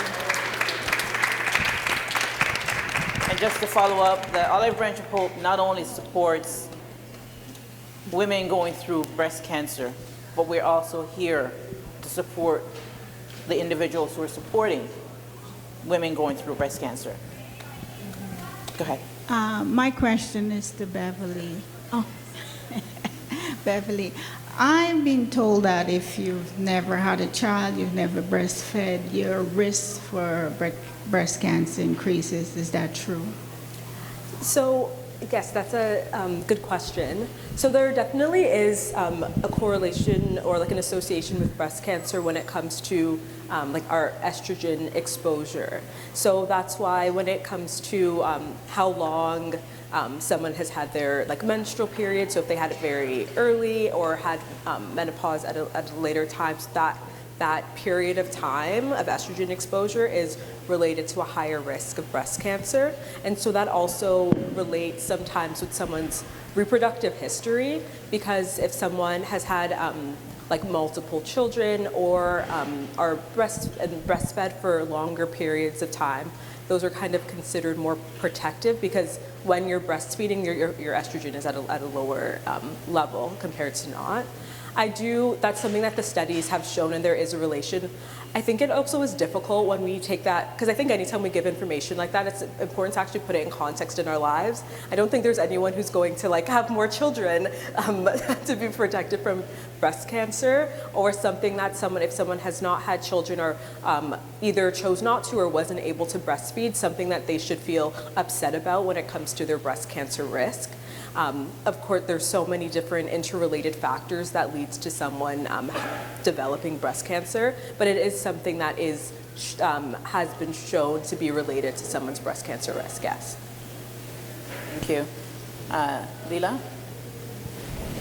I just want to say quickly, I really want to thank all of you for being here today.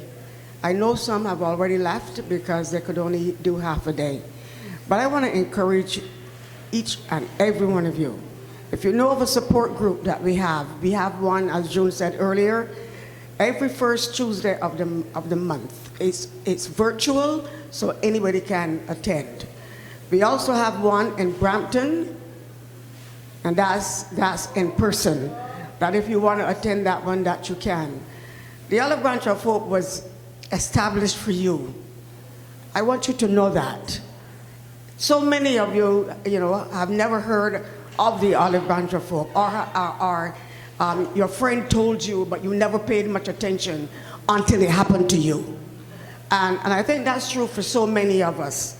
But I want all of you to recognize the organization that is here for you, and that you need to, like when we have events like this, don't come by yourself. Bring somebody with you. Always bring somebody with you. When we have a walk, bring somebody with you, and help us to spread the word and raise awareness. That's the only way we are going to accomplish anything. These events that we are doing at the hospitals, this is important. It's important to us because what we are trying to do is to close a gap. What we are trying to do is to bring the community closer to where the caregivers are, so that they don't get overlooked. Whether we have a thick accent or whether we don't, for whatever problem sometimes that we find that we get overlooked, whatever those situations are, don't let's all just complain about people overlooking us. Let's stand up and make a difference at some time, at some point, so that people know that we are really here for them and that we matter. That's the important thing. I said earlier, somebody was asking me about how we did this, how we came about, and what we do. And I said there are 4 things that we stand on right now. See me, hear me, feel me. Only then can you truly, truly care for me. So if you're walking in the hospital and somebody's not listening to you or they're looking over your shoulder, they haven't really seen you. So how are they going to care for you? They haven't seen you, but you're there and you want help. And you need somebody to listen to you. And I want you to start to say, look, you know what, I'm going to rise up. Don't let it just be a song. I'm going to rise up and make a difference in my community. I could have sat back You know, 25 years ago when I was diagnosed, I could have sat back and said, I'm not going to do anything. It's, I'm here all by myself. I don't see anybody that look like me. There's nobody that is listening to me. I could have sat back and done nothing. But I was determined that I was going to make a difference in my community. Why don't you be determined to make a difference in your community? I help somebody else to live a fulfilled life even after a diagnosis of breast cancer. That's what I'd like everybody to do. Tell yourself, I'm going to make a difference. And don't come on to me and say, watch out, I ain't going back. We're quick to do that. I ain't going back there. We had a walkathon and I heard a lady came and she looked around and our crowd wasn't really big. Because of course, we're a small organization and to her, we weren't big enough. So she wanted to go to the big one. But then she turned around and she asked for help. And I felt like saying at that time, why don't you go to the big organizations and ask them to help you? You don't want to do that. You come to us for help. So let's recognize and let's support each other. That is really important, that we support each other. And that's something that we don't we don't do enough of. And I really want to encourage that. I get emotional just listening to all these stories that I hear from the panelists and the questions that come out. And every one of them are valid, and I really appreciate that. But let's not just sit back and let somebody else do it. Look out and say, I wonder what Olive Branch of Hope is doing today. I wonder what they have coming up next. And if you don't know, ask somebody. Do you know if they have anything coming up next? Because I hate to say this, but we never know when it's going to be us. We don't know. We just don't know. I never thought I would be diagnosed with breast cancer. I thought breast cancer, forgive me, but I thought it was a white woman's disease. I really did. I didn't see any black faces anywhere. So I thought, oh, black people get sickle cells, or white people get breast cancer, so. And that was the end of it for me. Until I got it. And then I knew there was no place to go, so I had to make a place. Not for myself, but for everybody else. I have 6 grandchildren. I have 4 girls. No, I have 4 girls that are my grandchildren, and I have 1 great-granddaughter.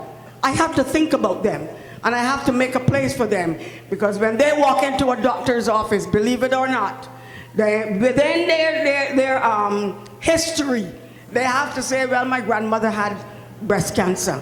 So what if there's nothing for them? Ask yourself the same question. What if there's nothing for my nieces and my nephews? I mean, nephews in terms of, up and down nephews. That's how June look at it. We look after the top, and the Walnut Foundation look after the bottom. So, and we have to learn and the conversations, these conversations that we are having here are necessary and they're important. And let's not just close the door, but let us stand up and let us make a difference. Thanks to all of you that are here. Thank you. Well, I could not have said that better myself. That is our co-founder, Leila Springer, and for anybody else who did not know what we have 2 co-founders, Leila Springer, and beside her is Winsome Johnson. Both ladies started the Olive Branch of Hope because they saw the need for our organization in our community. Yeah, that's great. Thank you guys for starting this. I have a confession to make, okay? So, about 5 years ago, or 8 years ago, my cousin was diagnosed with cancer. And so I got involved in, can I say that? In what? Run for the, yeah. So I was, campaigning, doing all these things. But then she passed. And I gave up. I said, there's so much research, there's so much funds, there's all this. Why bother? Why bother? So my question to you. So we want to all participate now. It's a small, very small group. How are we going to make this more known, more accessible? How are we going to spread the word? Sorry. Open your mouth. Yeah, so one person is going to invite 2, 3, 4 people starting today. And Marlene just said that, and we're committed, right? So sorry? I'm on. That's one thing I have. When I say I'm gonna do something, I will do it, yes. So I'm on. So each person here today, because I heard about it, but I never followed up.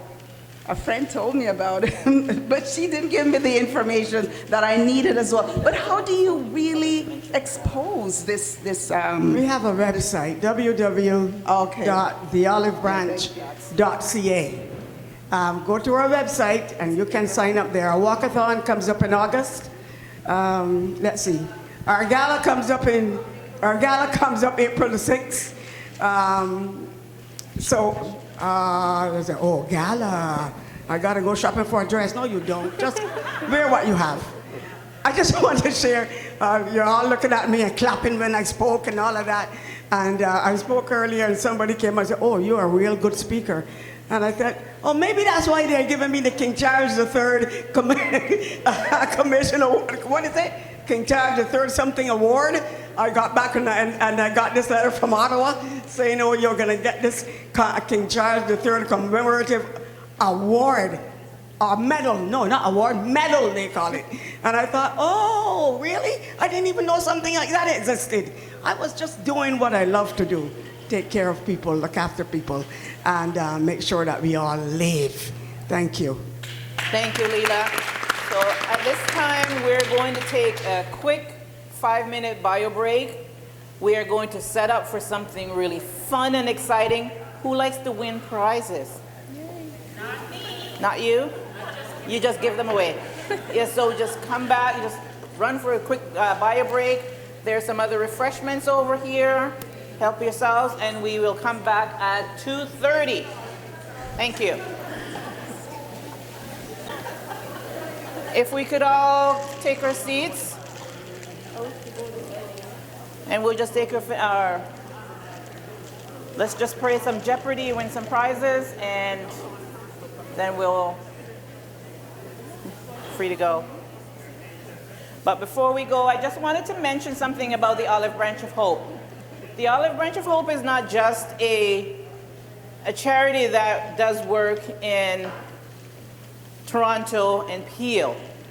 A couple of years ago, the Olive Branch of Hope enabled 75 women in Jamaica to get their mammogram done at no charge. And this was all done through fundraising locally done here. We also had women in Barbados had their mammograms done as well, free of charge.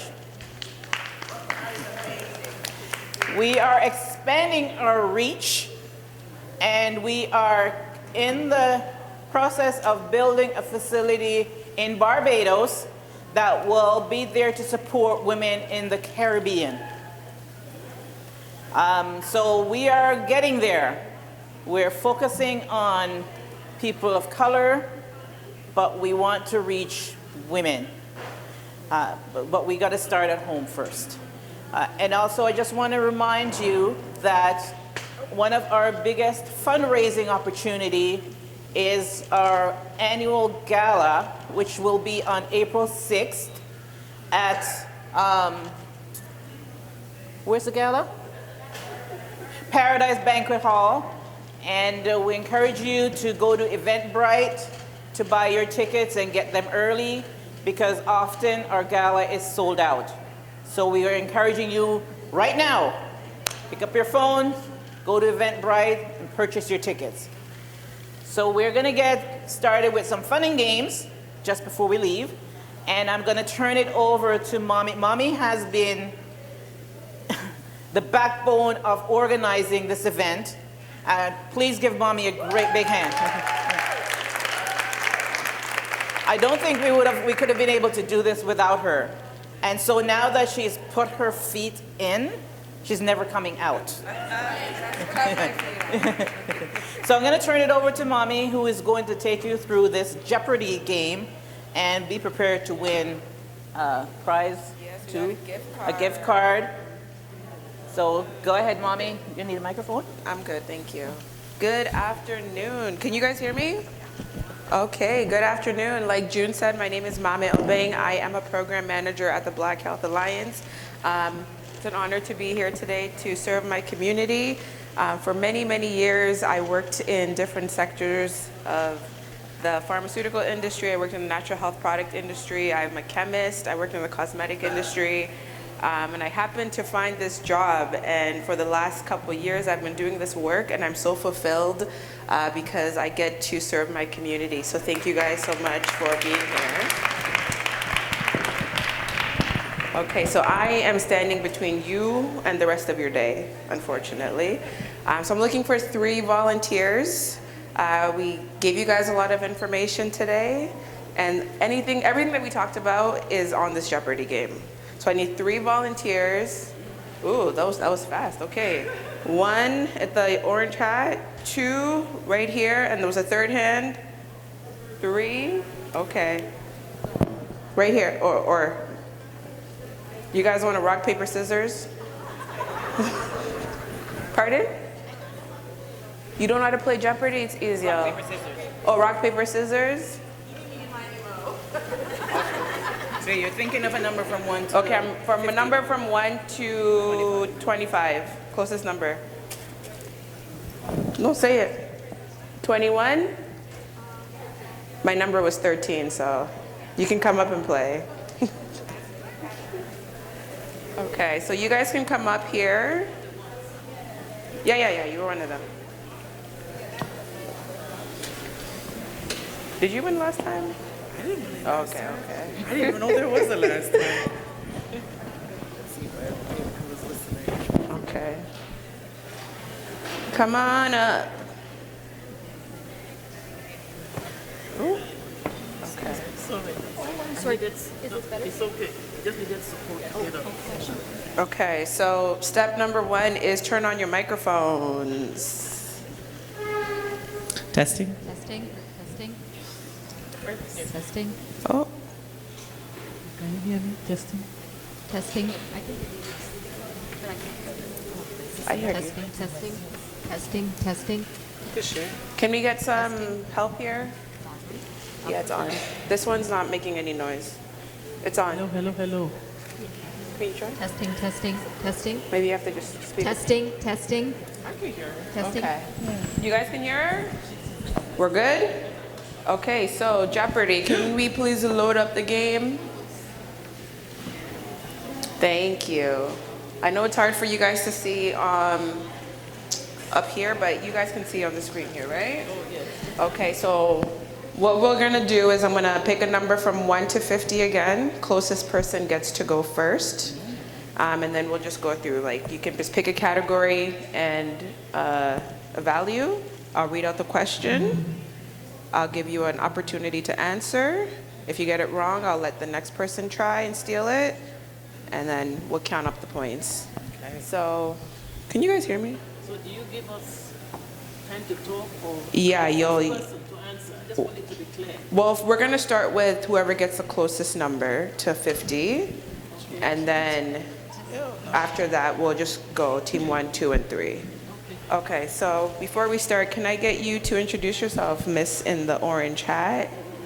You just need your name for the game, that's why. Oh, just Elise. Do I have to Elise? put it? Yeah, Elise. Elise, why'd you come here today? I came with my family, so my mom and my sister somewhere, and the baby. So it's just because, it does happen to Black women. I have never experienced it, but I've had family members that have died from cancer.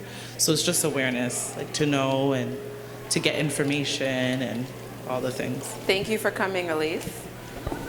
Miss in the middle, can I please get your name? Jalen. And Jalen, what brought you here today? What brought me here was I have a sister that was diagnosed and treated for cancer and is a survivor. And I also want to bring my daughter here just to be educated early so she knows what to look for and take preventative measures, and for myself as well. Thank you for coming today, Jalen. And last but not least, Miss? My name is Francisca. I came here today because I'm a breast cancer survivor. Ooh. And I am the author of How I Conquered Breast Cancer Without Chemotherapy. my journey from a mess to a message. So there are alternatives. Just wanted to share.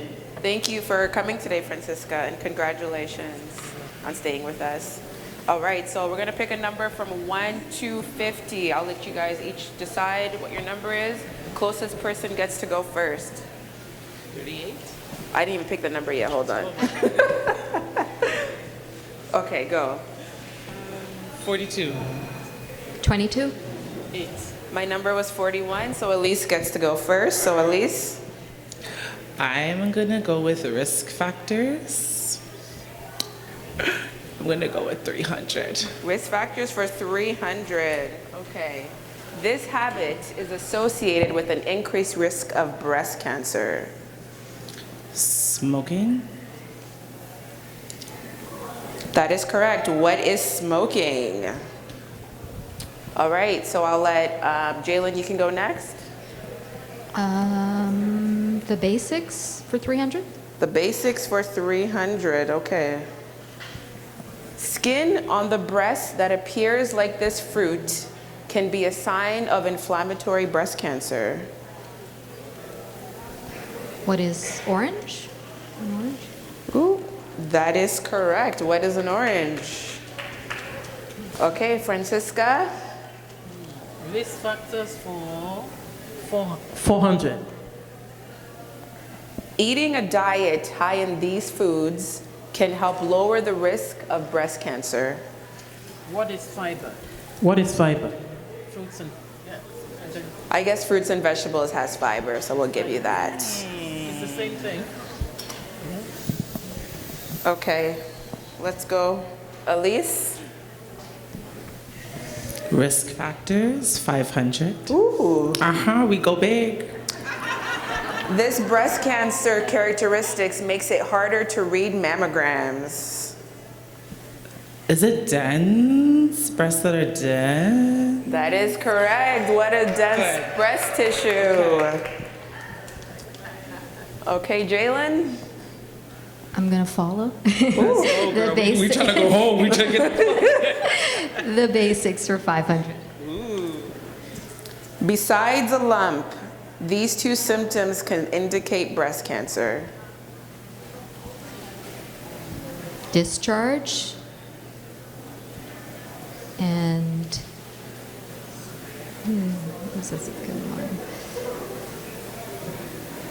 Is it pain? I can give you that.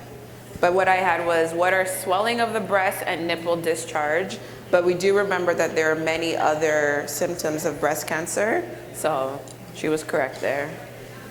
Francisca. Okay. Debunk the myths for 500. Ooh. Lord. It's falsely believed that young women don't get breast cancer, but it can actually occur at this stage of life. Adolescents. 20s to 30th. What is any age? I'm sorry. You already had two chances. Okay, sorry. I got confused. It wasn't straightforward. But we'll give it to you because you did say it on your third try. Okay. Elise. Okay. But just updating the rules, you get one chance. One chance? One chance to answer. After Francisca gets so much chance. I love you, Francisca. But you get lots of chance. Okay, anyways. I'm just joking. Okay. Let me go. I'm nervous now. So let's go to the basics, 200. The basics for 200. What type of diagnostic test is used to screen for breast cancer in most individuals? This is the 200 question. Hold on. Okay. What type of diagnostic test is used to screen for breast cancer in most individuals? Most. Remember, the keywords here are screen and most individuals. Mammogram? That is correct. Okay. I thought it was a trick question. Jalen? Debunk the myths, 300? For sorry, how much? Debunk the myth, 300? 300. This personal care product is often falsely blamed for breast cancer. underarm deodorant. That is correct. Oh my goodness. You guys are making this hard. All right, Francisca. The basics, 400. This group, although rare, can also develop breast cancer. What are men? That is correct. So nobody wants to get anything wrong. We're scared of this one. All right, let's go, Elise. Okay, I'm gonna go with debunk the myth for 400, please. Some people think that breast cancer is always inherited, but the majority of cases are actually due to this.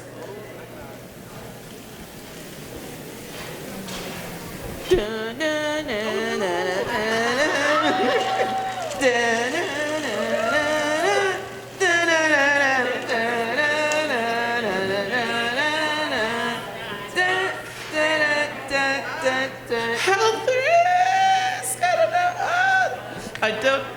Health risk! But the majority, oh gosh. So people think that breast cancer is only, but the majority of cases are actually just... 5 seconds. Oh yeah, I was gonna say health risk. Health risks? Anybody want to steal this? Was it? They talked about extending exposure to estrogen. I don't know if that's. No. Anybody at Francisca, you want to give it a try? What are environmental factors? Not really. All right, so the answer is, Tell us. what are lifestyle factors and spontaneous mutations? It's a health risk. I kind of All right, so we have what, Jalen? Getting spicy. Yeah, it is. I will be brave and do the regional cancer programs for 300.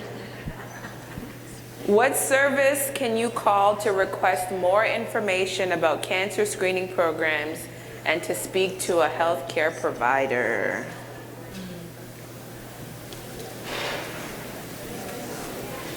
Cancer screening? I hope you went to their table to talk to them. I did. I can't remember. What? The answer is in the room. What specific service? Is that Breast Health Alliance? I can't remember. Oh, unfortunately. Can we that's steal? correct. Somebody can steal. Black Health Alliance? No, you can. You can call me, but I can't help you with this. The Olive Branch of Hope. You can call them, but they're not a healthcare provider. Oh, what service? It's getting spicy. Diagnostic assessment for breast cancer. All right, so the answer is Health 811, so telehealth. But that's good to So telehealth is a free, secure, and confidential service that you can call or access online 24 hours a day, 7 days a week, and you'll get advice from a registered nurse. Telehealth. I haven't heard About that. anything. They didn't say that today. I know, I was like, girl, I'm gonna steal Black Health, and it wasn't. If anyone's interested, get a picture. Health 811. I know doctors are pretty scarce these days, so. They never mentioned that today. No, I didn't get that. They didn't mention it. All right, Francisca. Okay. Debunk the myths, 200. Some think carrying these devices close can cause breast cancer, but there's no proof. Cell phones. That is correct. What are cell phones?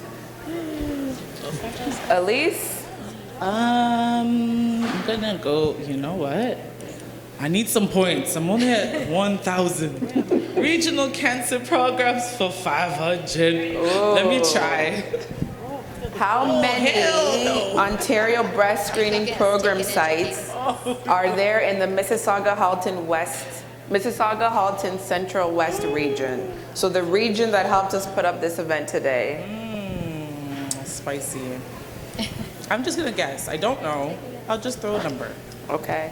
I don't know. How many Ontario breast programs there? I'm gonna say 12.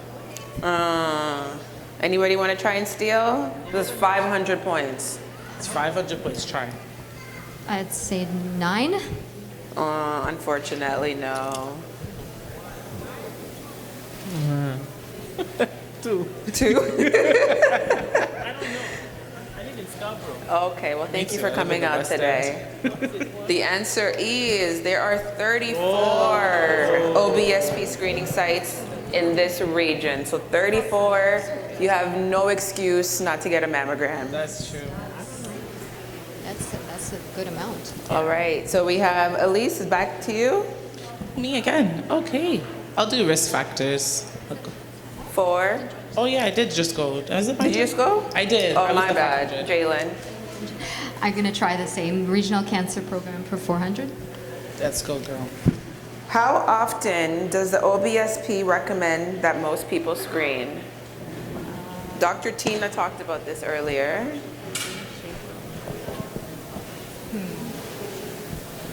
I think how often to go for screening? Yearly? That is true for some people. For most people, though, it is every 2 years. Ah, you should let us steal. That one was easy. It was like 1, 2, or 3. All right, Francisca. Okay. Let's do debunk risk factors 200. Sorry. To reduce breast cancer risk, it is recommended to engage in at least this many minutes of moderate physical activity per day. At least 30 minutes. 30. That is correct. I put 20, but it's usually 30. And as Dr. Amoli would say, cleaning your house is not exercise. It's not. So you can put on some music, gospel, R&B, whatever it is that you like, and dance for 30 minutes. But cleaning your house is not exercise because your heart rate needs to stay elevated. If you add soca. All right? So we have Elise. Okay, we're almost there. Okay, I'll do risk factors 100. Drinking alcohol increases the development of developing this disease. Cancer? Breast cancer? Yes, what is cancer? All types of cancer. All types of cancer. Jalen? I think I'll stick with the basics, 100.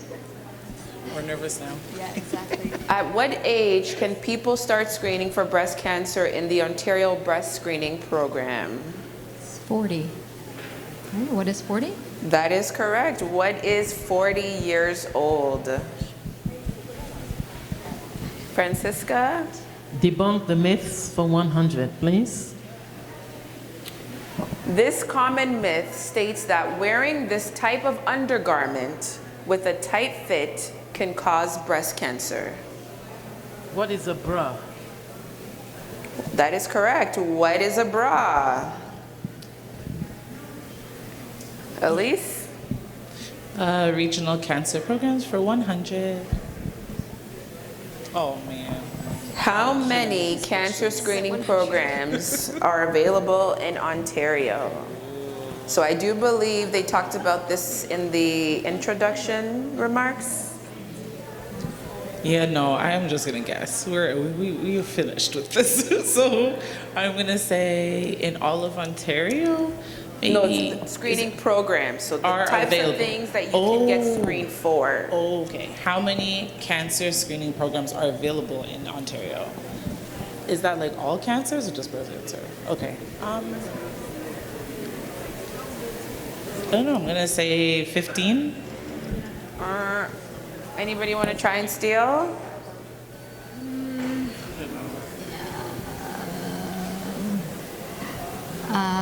Okay, 7? Unfortunately, no. Francisca, I'll give you a chance. 20. 20? No, that is incorrect. So there's actually 4 screening programs available. So they have the breast screening program, the cervical screening program, the colorectal, and the lung screening program. So these are organized programs by the government where you can go in and get a routine check. All the other types of cancers, I think you got to go to your doctor and they do tests and they find them. Okay, so we have one more. Whose turn is it? Jalen? The Mississauga-Halton Central West region is one of the largest and most diverse in the province.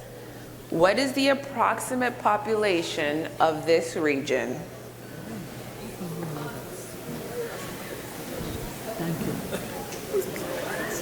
Well, think of like the population of Brampton, Mississauga, Halton. I don't know where Central West and stuff is, but just think of how many people.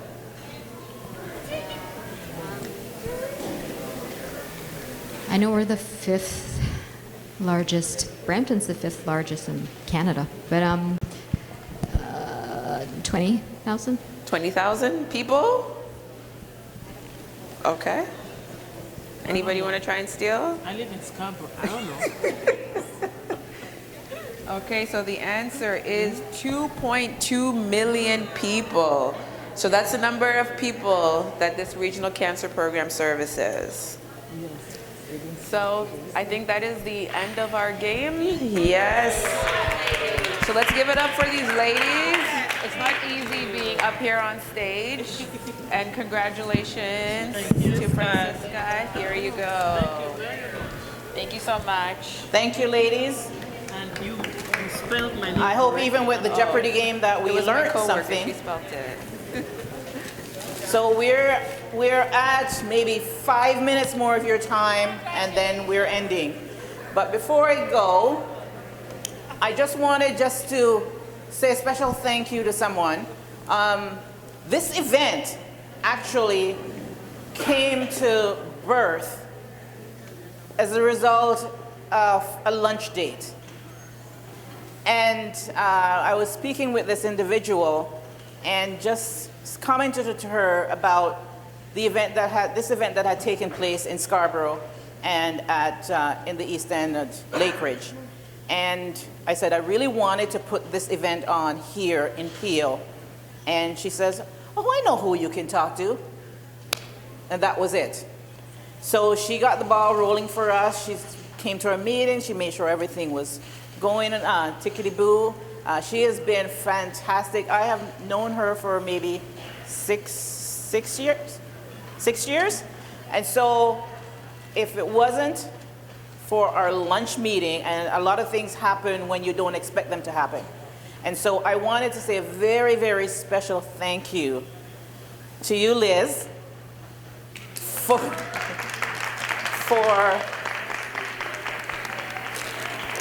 helping us to give birth to this event. And thank you for all the work that you continue to do with your organization, because Liz has her hand in many pots. So if you need help with something, look for Liz. So on behalf of the Olive Branch of Hope, I want to thank you so much for this. Thank you. Thank you. Always. Thank you. Nafisa wants to. Oh, come here. Photo op. Okay, thank you. And so we are ending today, but we wanted to do an official thank you. And so on behalf of the Mississauga-Halton Central West Regional Cancer Program, I am going to call back Roxanne just to say a word of thank you to everyone here. She's coming with that microphone. Perfect. Thank you.